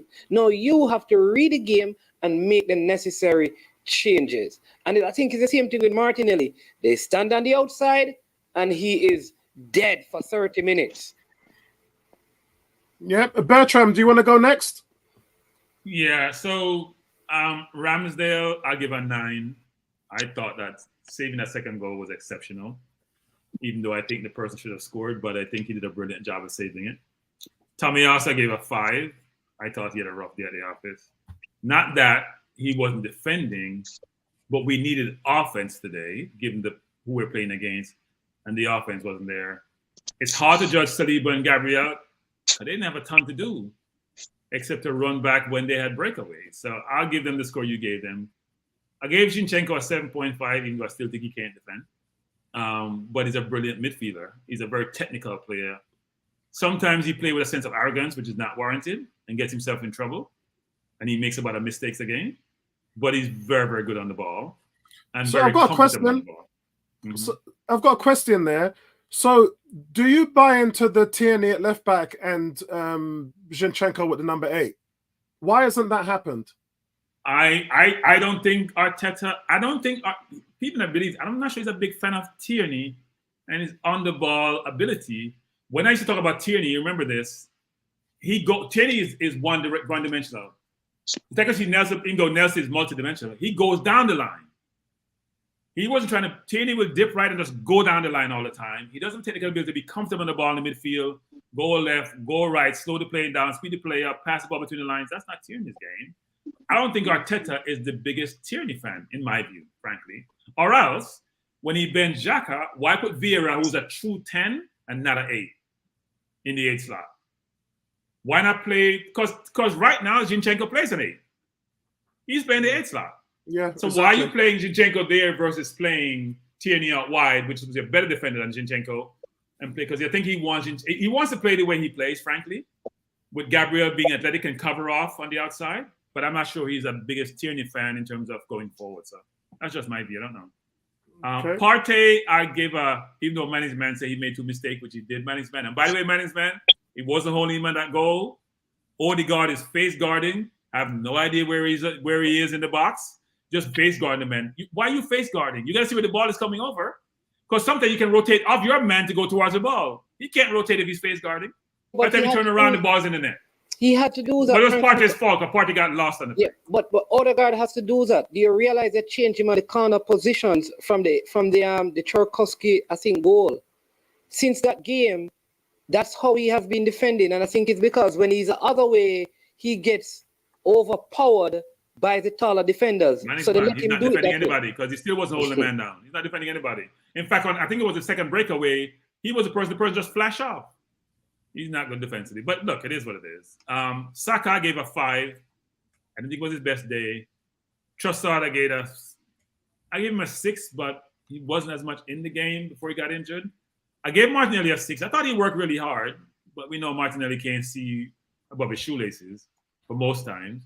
Because even when he's holding his head up and people are open, he's still not finding them. Sorry, he's not. And if the goalie kick over the bar, he should be hitting the target. What he score or not, the one he skied when he got through on goal, he should be hitting the target. He has to, in fact, he should be going far post. That's what he should be doing. Versus trying to go high. I get Arteta at 8. I agree with Manning's man about when you make decisions and it doesn't work. I can't give you a 10. I gave Smith Rowe 6. He had an assist. I thought White played really well, even though people may not like me saying this. I think if we're going to play the way we play, we need a better offensive right back. If you're going to play the way we play and be that aggressive, my right back has to be able to rinse his man on the right. Has our right back ever rinsed anybody? If you're going to play that high and you're going to be like a right winger, you got to be able to rinse the person you play against. They're not rinsing anybody. He's a very good player. Don't get me wrong. He can play center mid, I think, at some point. He's a good center half, decent right back. But if you're going to play the way we play and take so much risk, the other team need to be, even if it's Man City, they got to be fearful of my right back going by them. They don't have that fear. I thought Nelson was brilliant today. I thought the player came in and changed the game. Yes. He came in and said, you know what? We're going down the line, guys. I'm going to put the ball in the box. That's how Ben White scored the first goal. He scored a brilliant goal with his left foot, not his best foot, frankly. And he was in the game. Either I'm going on the line and crossing it, or I'm going to lay it back to Zinchenko. Right? So he was playing with caution like Saka does. I thought he was more effective today. And I gave the fans a 10 because I could hear through the TV screen, even when we were down, they were motivated. And I wasn't at home. I was here hitting my TV. they were making noise. So I gave the fans a 10. Yeah, thanks for that. And last thing I say this. A team that win 28% of their games, let me repeat this 100 times and use comments knocking Bertram. If you win 28% of your game, you can't be deemed good. Because how do we define good on a scale of 1 to 10? Is good 4 or 3, or is good 7, and excellent is 8 to 10? What's the range we're talking about? I don't understand. Yeah, I don't understand that one. So, guys, let's move. Won 5 games out of what? 25 games or 26 games? They won 5 out of that number. How can it be deemed to be a good team? You guys debated with me before the introduction of the program how good the team they were, and they won 5 games. No, was there anybody said that they were a good team? What I remember saying. What I remember saying. Did I hear a good team? What I remember saying with Gary is that this is the Premier League. Yeah, so you cannot take any games for advantage, and I think that's exactly what they did. And it's been said, especially by myself, that you would never set up this way, and Tony, you would never set up this way to go and play Man United. So you did it because it was Bournemouth. You tried to be smart, and you got your backside spanked, and that's what happened to the team today. Yeah? Take it on the chin, take your licks. Wait, let me say something. Take your licks when you see the film tomorrow, and then we'll see where we are. More senile. But I'm telling you what I heard before. That's fine. You guys are pushing back on me about Bournemouth being Manny's man. I'm gonna put you on the spot. Did we ever say Bournemouth was a good team in this whole discussion in the instructional program? You said that they are not a good team. Yes. And what was the response? How can you say they are not a good team? They won 5 games out of what? 25, 26 games? How can they be good? So the point I'm making is that we didn't say that they are a good team. I'm gonna find it. Keep going. I'm gonna go back. Yeah, because we have to. So the whole point, guys, is let's not get twisted here. The whole point is this is the Premier League. Walk into any game and think that you've got 3 points. That's your biggest undoing. You're going to get turned over. Yeah, you're going to get turned over. Thank you. So it's Gary. Gary, you got the conch. Tony, I'll let you go last because I know you want to do stats. Yeah, so my player ratings, I thought Ramsdale made 2 excellent saves that to really keep us in the game. And I think those saves that he made was just as good as a goal going in at the other end. So I give Ramsdale an 8. Tomiyasu, disappointed with his performance, but I think it's hard when you haven't played and you have no rhythm to come in and, be expected to do certain things. So I'll give Tomiyasu a 5. Saliba and Gabriel.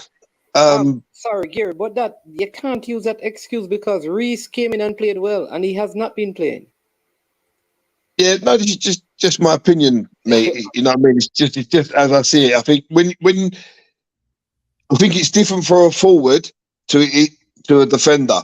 So when you're a defender and your job is to get up and down, and you don't play week in, week out with the person that's in front of you, you know, it's not that easy where you think, like we said, he was going on the inside instead of Ben White goes on the outside. So he was hampering a lot of what Saka and Ben White normally do. But that comes because there's no rhythm or cohesion between the two players. In Reiss Nelson's case, he had one job. You stick to the touchline, you get the ball, you make something happen. You cross it, you beat your man, put the ball in the box. It's different things. You know, you're asking one player to defend and attack. Reiss Nelson had one job, which was just to go out there, get into a one-on-one situation, hug the touchline, put the ball in the box, make things happen. And that's what he did. So I see it as you're asking Tomiyasu, who hasn't played, picked up a couple of injuries, to come in. And we see the difference that Ben White made when he come on. He scores a goal. He helps Saka out immensely going forward. Yeah. A couple of times he's putting good balls into the box. Other times he couldn't cross the road. Ben White, you know what I mean? But it's hit and miss. But he offered more than Tomiyasu did in that role. Does that make sense? Yep. Yeah. So that's my thoughts on that Tomiyasu, because he hasn't played that much, and you're asking him to do an awful lot. And sometimes when you haven't played, you try too hard. You're trying to impress because you want to show the manager that you should be playing week in, week out. So you probably try that little bit too hard instead of keeping it simple, doing the simple things. That's what makes you play.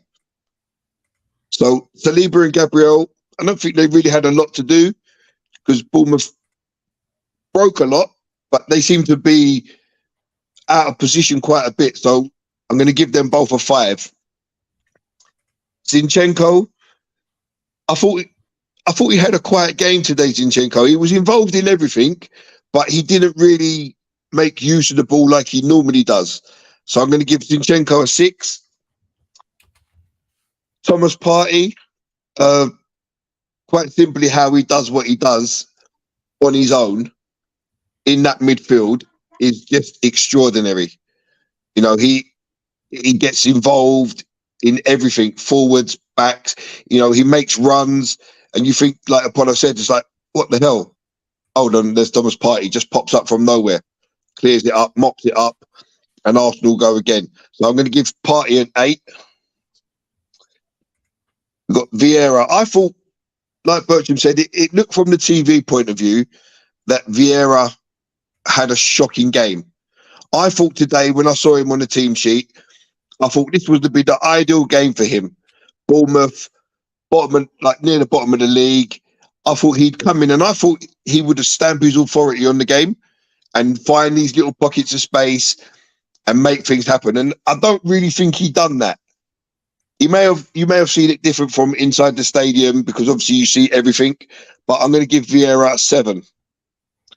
Odegaard, again, I think he had more shots today, you're right, but I think he was trying too hard and he didn't keep things simple. So I'm going to give Odegaard a 6. Saka wasn't helped out by Tomiyasu in the first half. Was unlucky not to score in the first half when his shot cannoned off the geezer's arm and then onto the post. So Saka is going to get a 6. Trossard, in the 20 minutes he played, didn't really do anything, so I'm going to give him a 5. Martinelli, when he went through the middle, he showed that he's got the pace and can be dangerous. He should have got the effort on target, but he blazed it over the bar. And the one where he was talking about Apollo, where he had options, and at the end point, he just sort of like, I didn't know what to do. And the shot was terrible. The shot was awful. I would expect one of my under 11s to shoot better than that. So I'm going to give Martinelli a 5. Arteta gets an 8. I don't think the Tomiyasu starting didn't work. I'm not too sure the Vieira option worked either. So I'm going to give Arteta an 8. Smith Rowe gets a 6. Ben White gets a 7. And my man of the match was also Reiss Nelson. I thought he come on, he kept everything simple. He got the ball, he used the ball well, he crossed it when he had to cross it, he shot when he had to shoot, he set up a goal, he scored a goal. You can't ask for more than that in a 20-minute appearance. So that's and Xhaka, when he come on, I think he just galvanised everything, and we was never in trouble once Xhaka come onto the pitch. So Xhaka gets a 6. I'm glad you mentioned Xhaka because I'm just doing some stats now. Before Tony goes on, Tony loves. By the way, Manners man, Tony's our stats man of the streams when it comes to player rating. I've just put the stats up here on our midfielders, so all of you can have a look. Here we can see this is Vieira, best passing in the entire team. For those of you who said he didn't do anything. This is Odegaard here on this side. No. Hold on, Apollo. We didn't say he didn't do anything. We said it looks from the TV point of view that he didn't do a lot. Yeah, Zinchenko is on here, and then this is Thomas Partey. When Xhaka came on, his passing accuracy was 54%. So Apollo, that's why Apollo, 1 second, Apollo, before you go further. Partey had 90 passes, Vieira had 46 passes. Is that right? Am I right on that? Yeah. Okay, I thought so. And he was playing the 8, by the way. No, Partey's the transitional player on the team. No. Vieira's playing the 8. No. Don't say no. Partey's the transitional player. No. You missed it. I said, is Vieira playing the 8? Yes, that's right. Yeah. How much touches did Zinchenko have? Zinchenko. It says it here, 118. Okay. So my 8 has 46, less than half than Zinchenko, and almost half what Partey has. Yeah. And we're saying what we saw on the TV, he wasn't in the game, and you guys are telling us we're not seeing what we're supposed. What you saw was different from what we saw.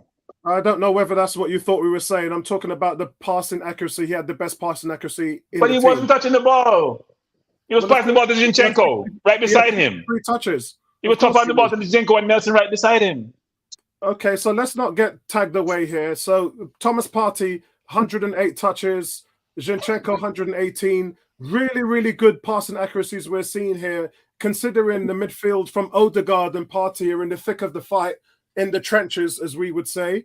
4 tackles for Zinchenko, 3 for Thomas Partey, 3 for Odegaard, 2 for Vieira. Interestingly, fouls conceded, Thomas Partey, which Manning's man talked about, it is 4 here, and then 1 fouls 1. But we can see here in terms of the overall output of Tony, is this what you was alluding to? Odegaard took 11 shots. I wonder how many of those were blocked. 3 of them were on target. Went really close. I thought he was going to have the equalizer after Bournemouth got their first goal. But some really key stats here from Odegaard.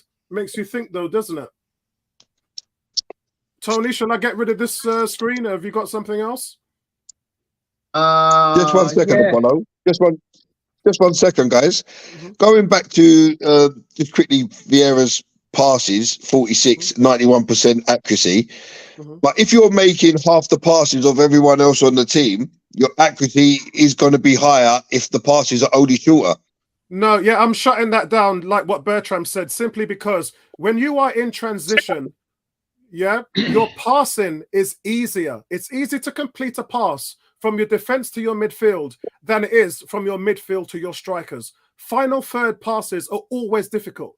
So when you come up with a 94%, 91% passing accuracy in the final third, that shows me that in the final third, in an attacking sense, you're a very complete and tidy player. That's what we saw on the pitch today.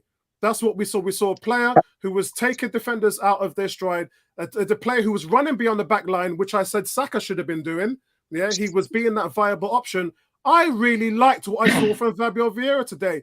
And in a sense, Xhaka doesn't do that in that position. And that's no disrespect on Xhaka. Xhaka's not an 8. Xhaka's a 6, playing an 8. Yeah? Agreed. So when we talk about the 8 spot, the conversation we should be having is, what would Smith Rowe, what can Smith Rowe do there? Because we know, yeah, as I've said, he's the second coming of Aaron Ramsey.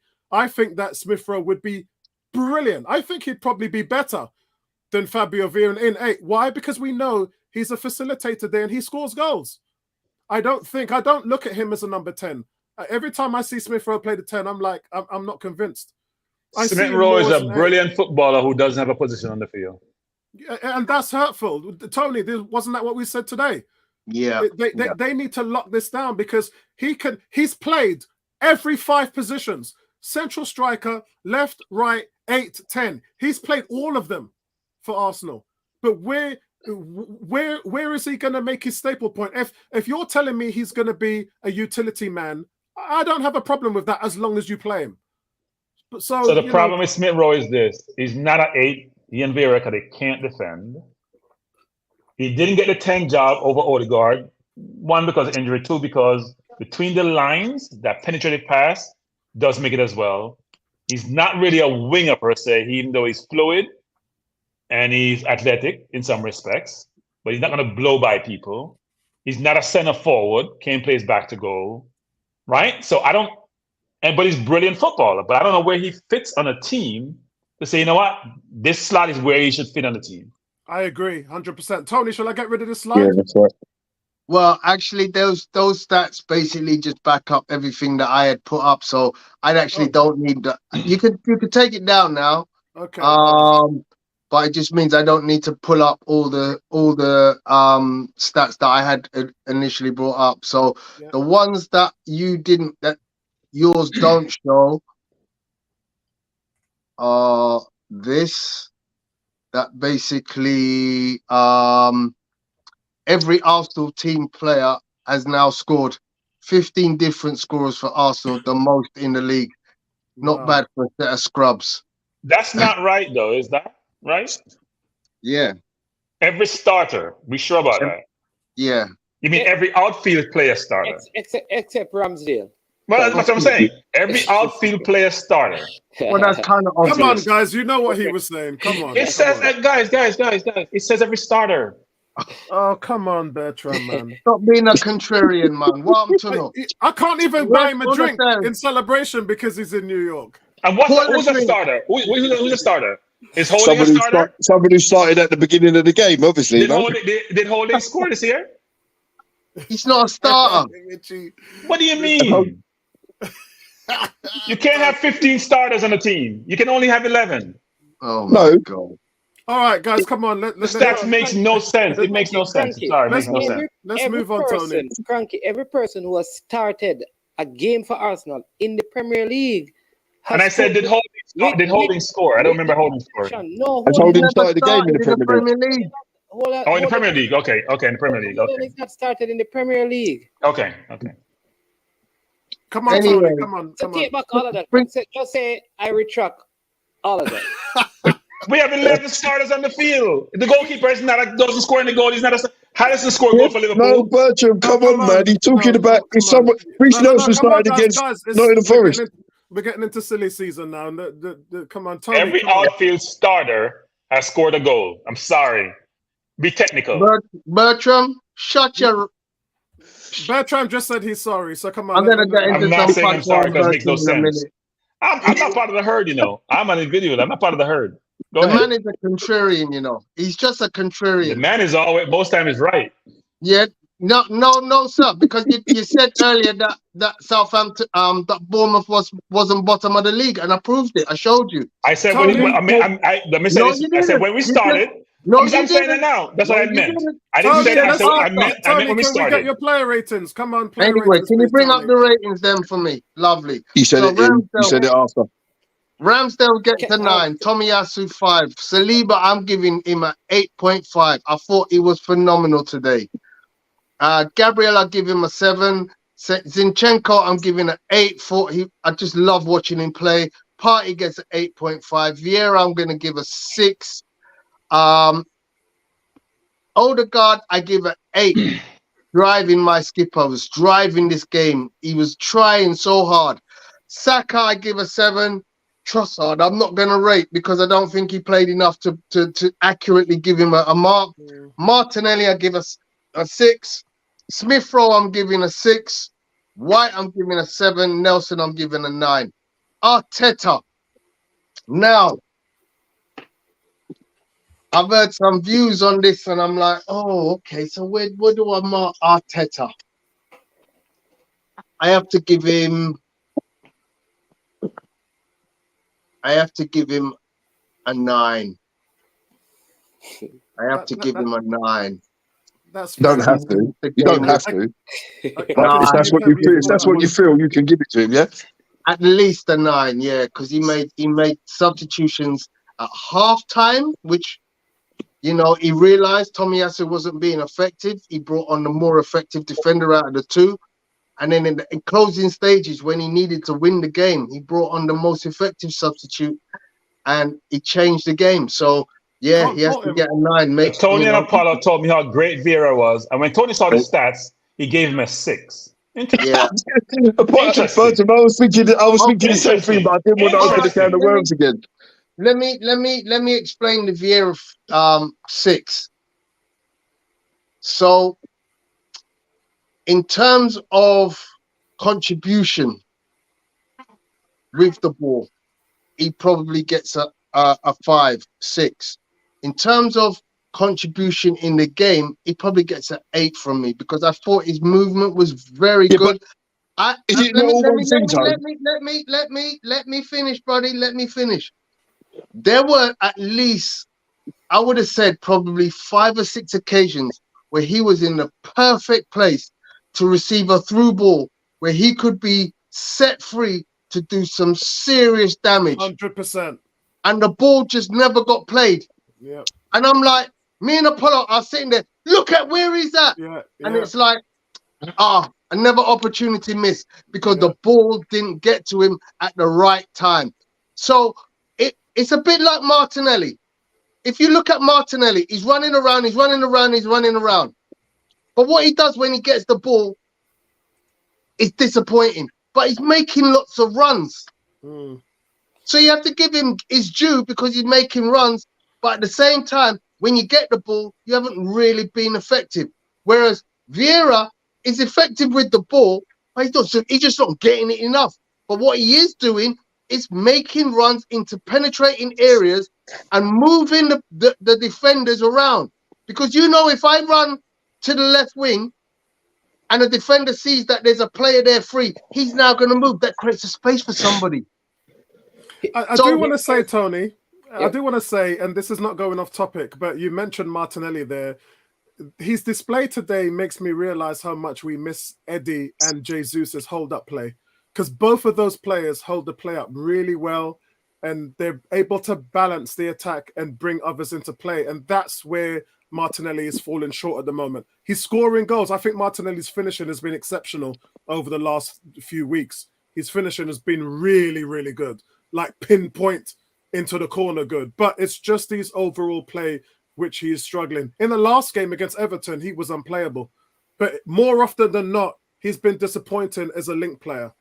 Let me say this, right? I think when Granit Xhaka plays the same position, the replacement was Granit Xhaka, Vieira. Granit Xhaka generally touches the ball a whole lot more, which is suggesting to me, even with the good spacing that Vieira was doing, he wasn't coming deep enough to collect those balls that Granit Xhaka would. He wasn't connecting the play enough on that side, which was a problem with his play. Because I find that he plays more like a 10 than an 8, right? So what you found is that because I didn't think Odegaard was effective today, I have an issue with Odegaard that he twists and turns too often when he has the ball to lay off. And that is why when Vieira was in the space, Odegaard took so long on the ball that the space got closed down. And they seem to avoid giving Vieira the ball in tight spaces. If Granit Xhaka was on the field, in some of those tight spaces, I think they would have trusted him with the ball more than Vieira. I think the team like intentionally decide not to give him the ball in certain spaces. And he wasn't coming off to play like Granit Xhaka deep enough back in that left back slot like Granit would do so that Zinchenko can go inside, get some of the balls on the outside. He wasn't doing that. So his touches were limited. You cannot play almost 75 minutes of the game and touch the ball 46 times. 46 times. In other words, you're having a touch less than a minute. Wait, man, that's not only that. We had, 80% possession? We had over 700 and odd passes, and you only touched the ball 46 times. As a midfielder. As a midfielder. No, that's passes. It's not touches. He had more touches than 40. He had 63 touches. He had about 60-something touches. 63 touches, 46 passes. Yeah, and you can't make 46 passes as a midfielder when the team itself has completed close to 800. Yeah, it doesn't make sense. But what I'm more concerned about is that Tony's giving him 2 markings. His game contribution was an 8, but his ball play was a 6. How does that make sense? Are we not just marking people Tony on and their Apollo whole are game waxing contribution? lyrically. Tony and Apollo waxing lyrically about Vieira. Let me just say this lyrically. Talk about me being a contrarian. Lyrically. And then Tony come in here and give him a 6. I'm in agreement with you, Bertram, I have no 100%. idea what Tony considered good or bad or indifferent. I have no idea. I'm confused. I thought we was marking the players on their overall game contribution, not just if they was making a good run but didn't get the ball. He would have got an 8, but I don't disagree. his other side of the game was a 6. That makes no sense. Okay. Hold your horses. Because I'm going to break something down for Uno and make Uno listen carefully for what I have said. Yeah? Because Uno talk about, but Granit does this. Last week, Arsenal played Everton. He played 50. He had about 50. 4-0. Yeah? He had about 50 passes. Granit Xhaka played 71 minutes and made 50. 41 passes. Okay, fine. Shot on the box. I didn't say anything about Xhaka, by the way. I said nothing about Xhaka. I said nothing about Xhaka. Let me just say this again. I'm talking about today's game. I'm not digressing. Yeah. What we won 4-0. We dominated. We dominated last week. And we made 41 passes. Tony, I just looked at the last 4 games. Tony, I just looked at the last 4 games that Xhaka has played and he ain't had over 55 passes. But what about how many passes did the team complete and what is the percentage of passes that you have to look at?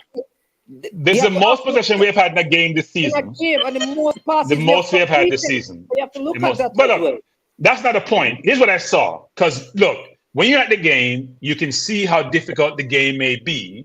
Because you're at the field, you can see it. What you don't see sometimes is that overhead. I think it was the most passes ever, weren't it?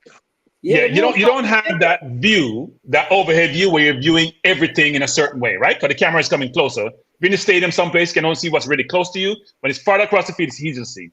I saw Vieira sometimes. Look, yes, he was open sometimes. Should have gotten the ball, didn't get it. Especially when you play with Martinelli, you're not going to get the ball because he's looking for his shoelace.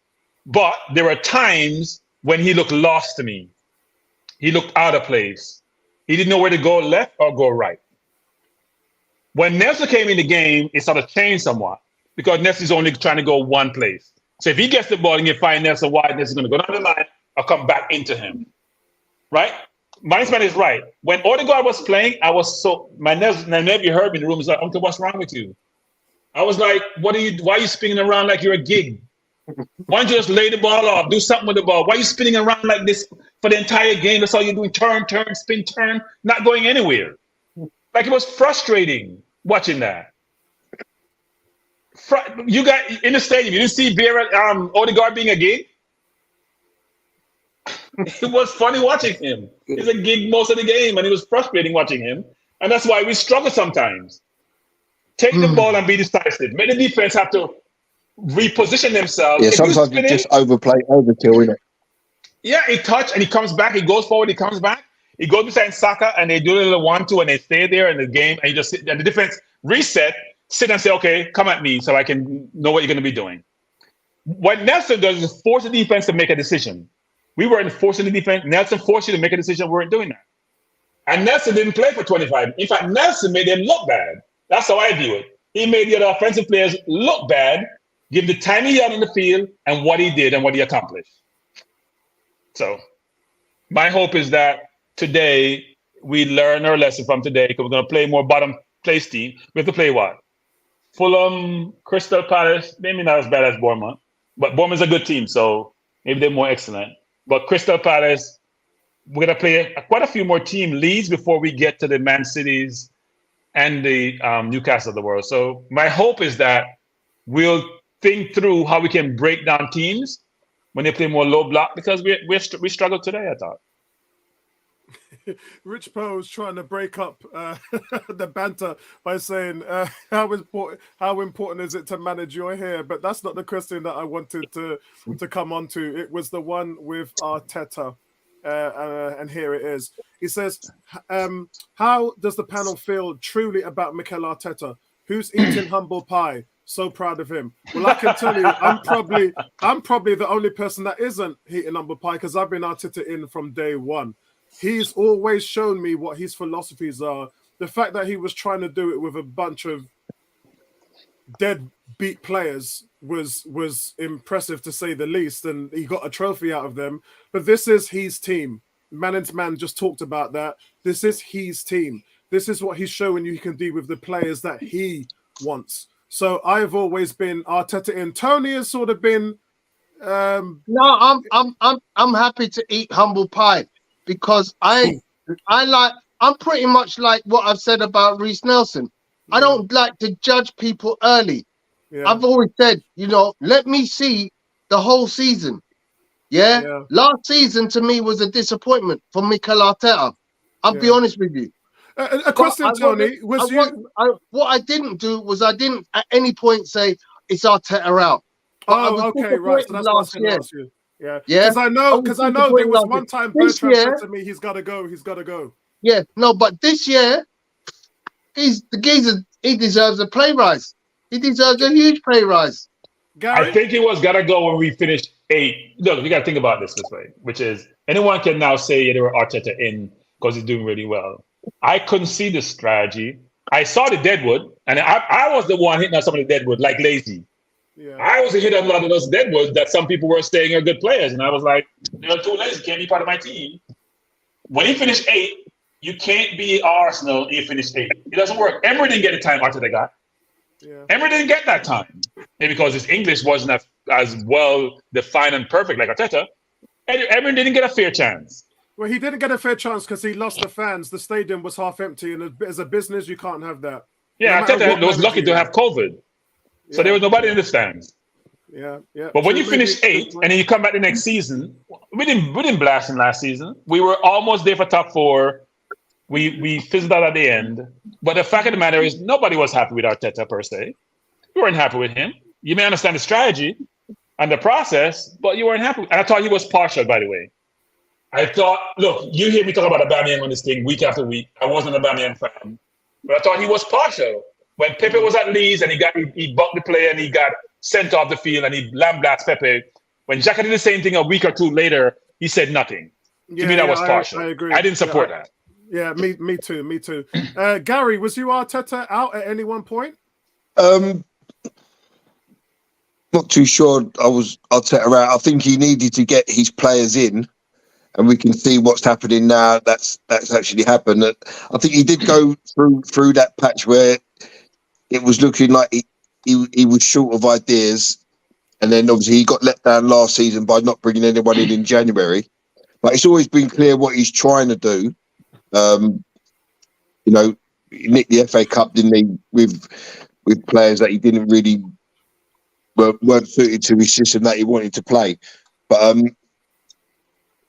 I wouldn't say that I was ever screaming for him to be removed and castrated and thrown in the bin. I just think he just needed to get the correct players into his system that he wanted to play. It was always clear that Aubameyang was never going to fit. Guendouzi. I don't think there's probably any Arsenal fans that would have sold Guendouzi or got rid of him, but he just didn't fit Arteta's mold of what he wants from his players. Yeah. And anyone doesn't toe the line.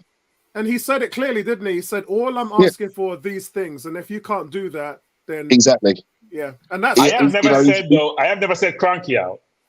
I'm just saying that. No, Kroenke's doing the business. I've never said Kroenke out. You know, Bertram, I was meaning to talk to you about that. You've got the wrong name on your tag. It should be Josh instead of Stan. I like Stan because Stan's the one that signed the paycheck. I don't care what Josh is doing. It's Stan's money. It's not Josh's money. The Kroenkes were at a crossroad, weren't they? They was either in or out. They was 1 foot in, 1 foot out. And they had to either go both feet in or both feet out. Stan was never in. Sorry, Apollo, can I just address what... So can I just address what Gary just said? Because the 1 foot in, 1 foot out, I still think that's applicable. Because the January transfer window for me was disappointing. I'm not going to deny it. I felt we should have done more business in January because this is a once in a lifetime opportunity. And I just felt like the Cronkies needed to support the manager in this one-off exemplary opportunity to say, you know what, if we've got a chance to win the league, let's go all in. So because you're saying, benefits outweigh. Can I take that, please? Can you come back? Can I take that one? One sec, Bertrand. Let me just come back at him. Let me just come back at him quickly. So you're saying, Tony, that them giving him 100 million didn't support the manager? I don't understand. Let me just. We've discussed this. The whole business with Arsenal in the transfer market is the fact that there's no reasonable negotiation. It's like they spent weeks on Mudryk, they spent the last couple of days on Saicedo, and ended up with Jorginho. You know, there's no business, there's no plan there. It's like the haggle. Like, you go for your. That sounds like a plan to me. You go for your plan A. If it doesn't work, switch to your plan B. How is that not a plan? Yeah, but Jorginho wasn't a plan B. Jorginho was it fell into our lap. It seems to be because they bought him when Jorginho fell into their lap in the last week. Jorginho was the panic buy last minute. No, guys, no. They've been after Jorginho for 2 years. What are you talking about? Yeah, he was the stocking filler. They wanted to say though, they was never going to get him. Can I get 5 seconds? Yeah, go ahead. So 2 things. I believe in a business sustainable model. I'm an advocate of that. I will never change. You run a business, the business should support itself. You can't support itself, don't do the business. And you come all this North African money and hedge fund money, spending like it's monopoly money. That's not life. That's not reality. Second, they did go in a January transfer window. Stan Kroenke is not Edu, he's not Arteta. You're going to spend 70+ mil on Modric, another 60+ mil on Caicedo. Who else was doing that? Was Liverpool doing that? Exactly. Was Man U doing that? Was Man City doing that? You can't come with Chelsea who spent 600 mil. That's not a good comparison. 100%. Which other team in Europe was doing that? Spending 60 mil for a player with a year experience or less than a year experience, not in the Premier League, limited experience in the Champions League, and we're going to pay 70 mil for him. That's not investment. I personally think a lot of the time Arsenal set up a load of smoke screens and they're doing their business behind the scenes like with Gary, come on, Gary, that was obvious. Brighton says no, I'm not selling. Modric decided to go to Chelsea, get an 8-year contract. These are facts. These are not make-up situations. I agree with that. Let's go to Manning's man. Manning's man, answer the question. Was you ever Arteta out at one point? Did you want him to go? I want to be honest with you. I have had more concerns this season than ever. Like, I don't blame him for last season. I'm convinced that the injuries we had at the end of the season is what affected us the most. Thomas Partey being out. There's a game that we played Gabriel in when he had the bad injury as well at the back end of last season. I can't also, so Arteta in for me, I still believe that he's too predictable in terms of how he plays and the changes he makes and when he makes those changes. That I think he's been read by the top managers and he has to find a way. That's my concern, but I've always been 100% Arteta because of all. You want a manager that wants the club, and he wants the club. He wants a title, but he wants what's best for Arsenal. So listen, there's a culture, and if Guendouzi, as good as he is, he doesn't fit the culture of the Arsenal, you can't be here. If there's a culture at Arsenal that you have to fit into, you're going to apologize when you do something wrong. I will agree if you do something wrong, but if you don't apologize, then you can't be a part of it because that is the culture. And he stands by that, and it is proven to be successful. Also, this thing about the Cronkies not investing money. Come on. If Madrid wanted to come to Arsenal, he would have been there because they'd have paid the money. If Brighton was willing to, he would have been there. I do not believe that Jorginho was not a plan because that happened so quickly. Trossard happened so quickly. So one thing is not working. They weren't scrambling around. They just immediately, which is saying, listen, we have 4 or 5 targets in mind. And one of the targets, They didn't even say much on the window, Jacob. They kept it under the radar, paid the money. Next thing you know, money's on a plane. Most of us didn't know. That's a comprehensive. Vieira was the same thing, by the way. Vieira was the same thing. Yeah. That's the best way to do business, though. Yeah. Ryan Mitchell here has just reminded us that City is still under investigation after the 4-year. Ryan, I hate to tell you this, Ryan, but when you have a lot of money and a lot of lawyers, things takes time. They take years, by the way. I can tie you up in court forever. Basically. Okay, so I'd like to just interject quickly and just clarify something for those who like to believe that Cronkies were all in on January transfer window. Top spenders in January, Chelsea, 325 million. Who was second? That's not a question. Southampton, 65.5 million. Southampton, brother. But that's not the point, though. That's not a point, Tony. You're not. Southampton outspent Arsenal. No. The owners sound like a typical fan. They weren't even in the battle. Where are they? Where are they now? Where are they now? Where are they now? Yeah. Where are they positioned in the league? The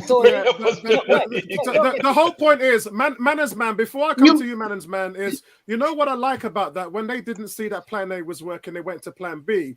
But the money facilitated, they're now looking to go.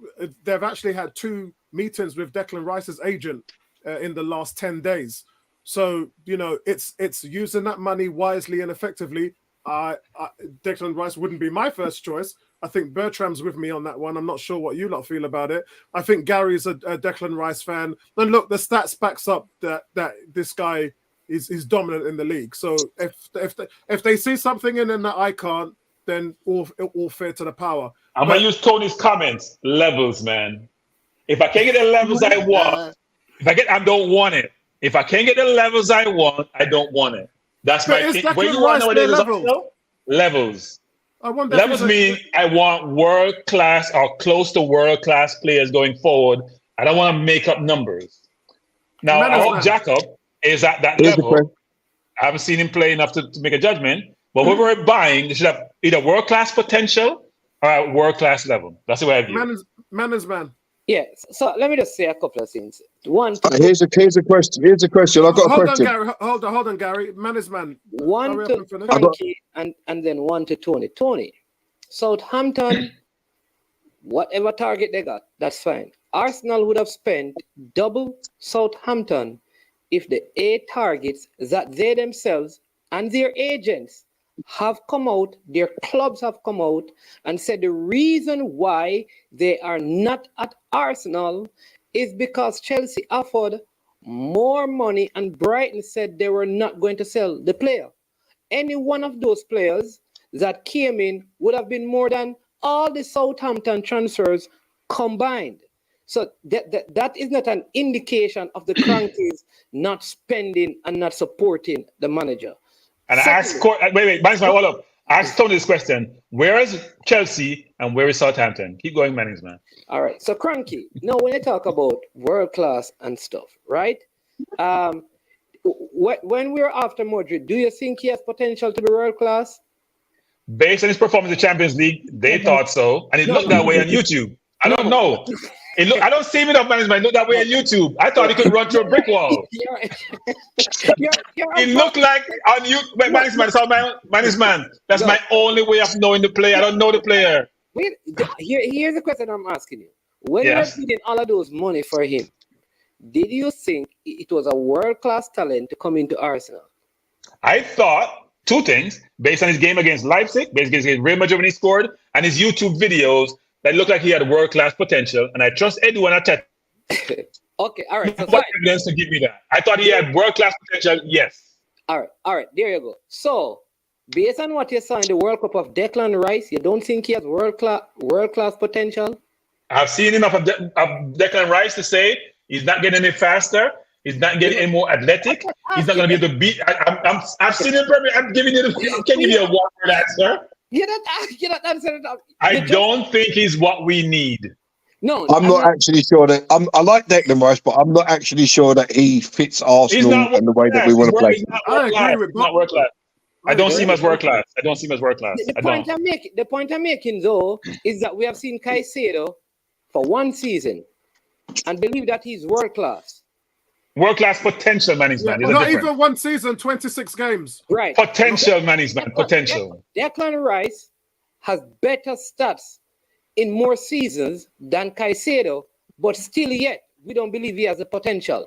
So we have seen him consistently play better with his slow pace than Caicedo. We would pay 80 million for Caicedo, believing that 60 million for Caicedo. I'm not paying 80, I'm paying 60. Keep going. But we would pay that for Declan. No, I am saying that if there's better out there, go and get them. But I don't think Declan Rice is so far away from Caicedo.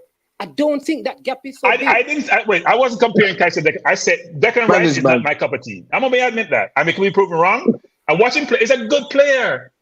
But he's not. But he's 140 mil or 120 mil for Declan Rice. We can argue the cost. But would you take Caicedo? I would take Caicedo. I would take Declan Rice if they give me for 30 mil. For 30 mil, I'll take him. Not for 40 mil, I'll take him. Not for 120 mil. Okay, I see what you mean. It's a cost that we are talking about. All right, go ahead. There's a question that I'm going to throw to the panel. If you, in the summer, you had to bring in 3 players, world-class players, as Bertram's alluded to, that are going to take us to the next level, who are those players? Leo, Osimhen, and Bellingham. Leo Osimhen, from Milan. Yes, Osimhen center forward, and Bellingham from Osimhen. Dortmund. That's my three. Yep. I agree. Yeah, I'm in the Osimhen camp as well. And Bellingham, I'd have him tomorrow over Declan Rice. Yeah, two different positions though. Well, Declan would have to play the 8 if he comes to us because Partey is playing the 6. So until Partey move out, Declan and they could interchange because we have a lot of games in Champions League. But Declan would play the 8 for the time. I don't think Rice could play the 8. But where would he play then? I don't know. Could you team? Apollo, what is your challenge with Declan Rice? I don't see Rice as an 8. I just don't see it. I don't think. You know what it is? If you're, and he's in an intermediate age right now because he'll be 20. He's 25. Who, me? Declan Rice. I just don't think he's athletic enough to play the Arsenal way.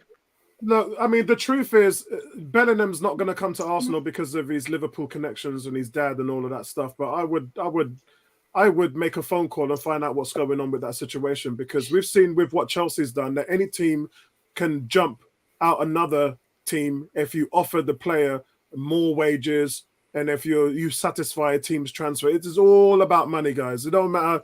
And you play Champions League too, Paulo. Champions League is important. Yeah, it's all about money, guys. That's the be all and end all of it. It's all about money. When you've got when you're putting up money to facilitate a player's cost of living and the salary, it all foresees anything else. It don't matter. And for me, if I was Arsenal, I would take 80% of your entire budget and just throw it at this guy because if you get him in, the sky's the limit.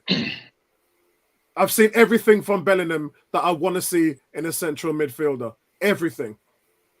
And he's actually, unlike all the other commodities, like Caicedo, he's actually proven at the highest level. This guy, his ceiling is uncapped. He could be the best watch him against Man midfielder in City. the world. Here's my judge player. I watch him against Man City's midfield. Didn't look out of place. In fact, he was arrogant in that midfield against Man City when he scored against them. Yeah. I forgot when they played Dortmund. He was arrogant in that midfield. And I thought, that's who we need. That's your benchmark. Yes. The Man City is a Real Madrid bench. The Bayern is a benchmark. He would transform Liverpool into contenders. Just that one player. So I think we should go after him, actually. I think we should go after him. And that's what I'm saying to management. I would park every other option and he would be option 1. And if I don't, and he scores goals too. He scored goals also. If I don't get him, then I would move to plan B. Declan Rice wouldn't be my plan A. He would be my plan B or C. That's what I would do. So, management, you're a fan of Declan Rice, I assume. No. What all I'm saying is this, right? I think we need to talk about the reality. All I've heard so far is linking Declan Rice to Liverpool. So I'm tired No, of you mean to Arsenal? All I've heard is Bellingham going to Liverpool. I'm tired of these. Okay, and we're fantasizing over players who don't want to be at Arsenal. Man. All I've heard is leading Modric to Arsenal. All I heard was Modric to Arsenal.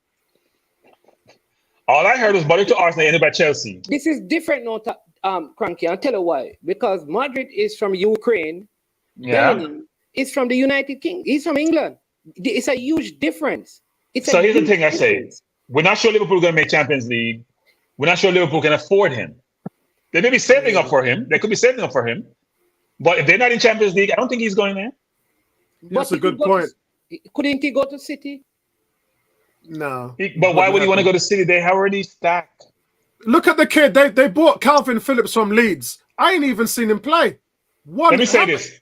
Yeah, if we win the Premier League this year, it's a whole different ball game. Living in London, playing with a bunch of young players, an innovative coach, people your same age, club that is viewed great globally. Wasn't there a CDM in Spain that said that he will wait until the summer because Arsenal is going to... Is he ahead of...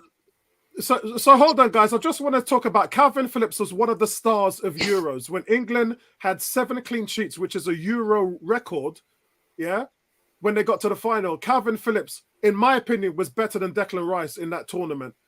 This season, he's played a total of, wait for it, 56 minutes. That's less than Reiss Nelson.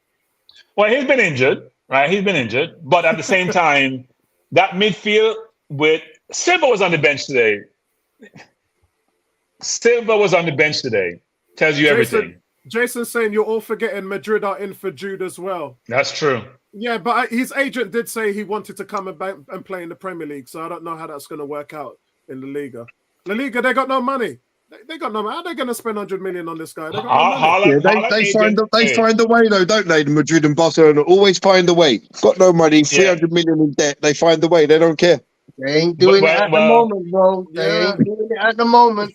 They're in big trouble, man. Yeah, Holland agent says that everybody want to come to the Premier League, but Real Madrid is Real Madrid.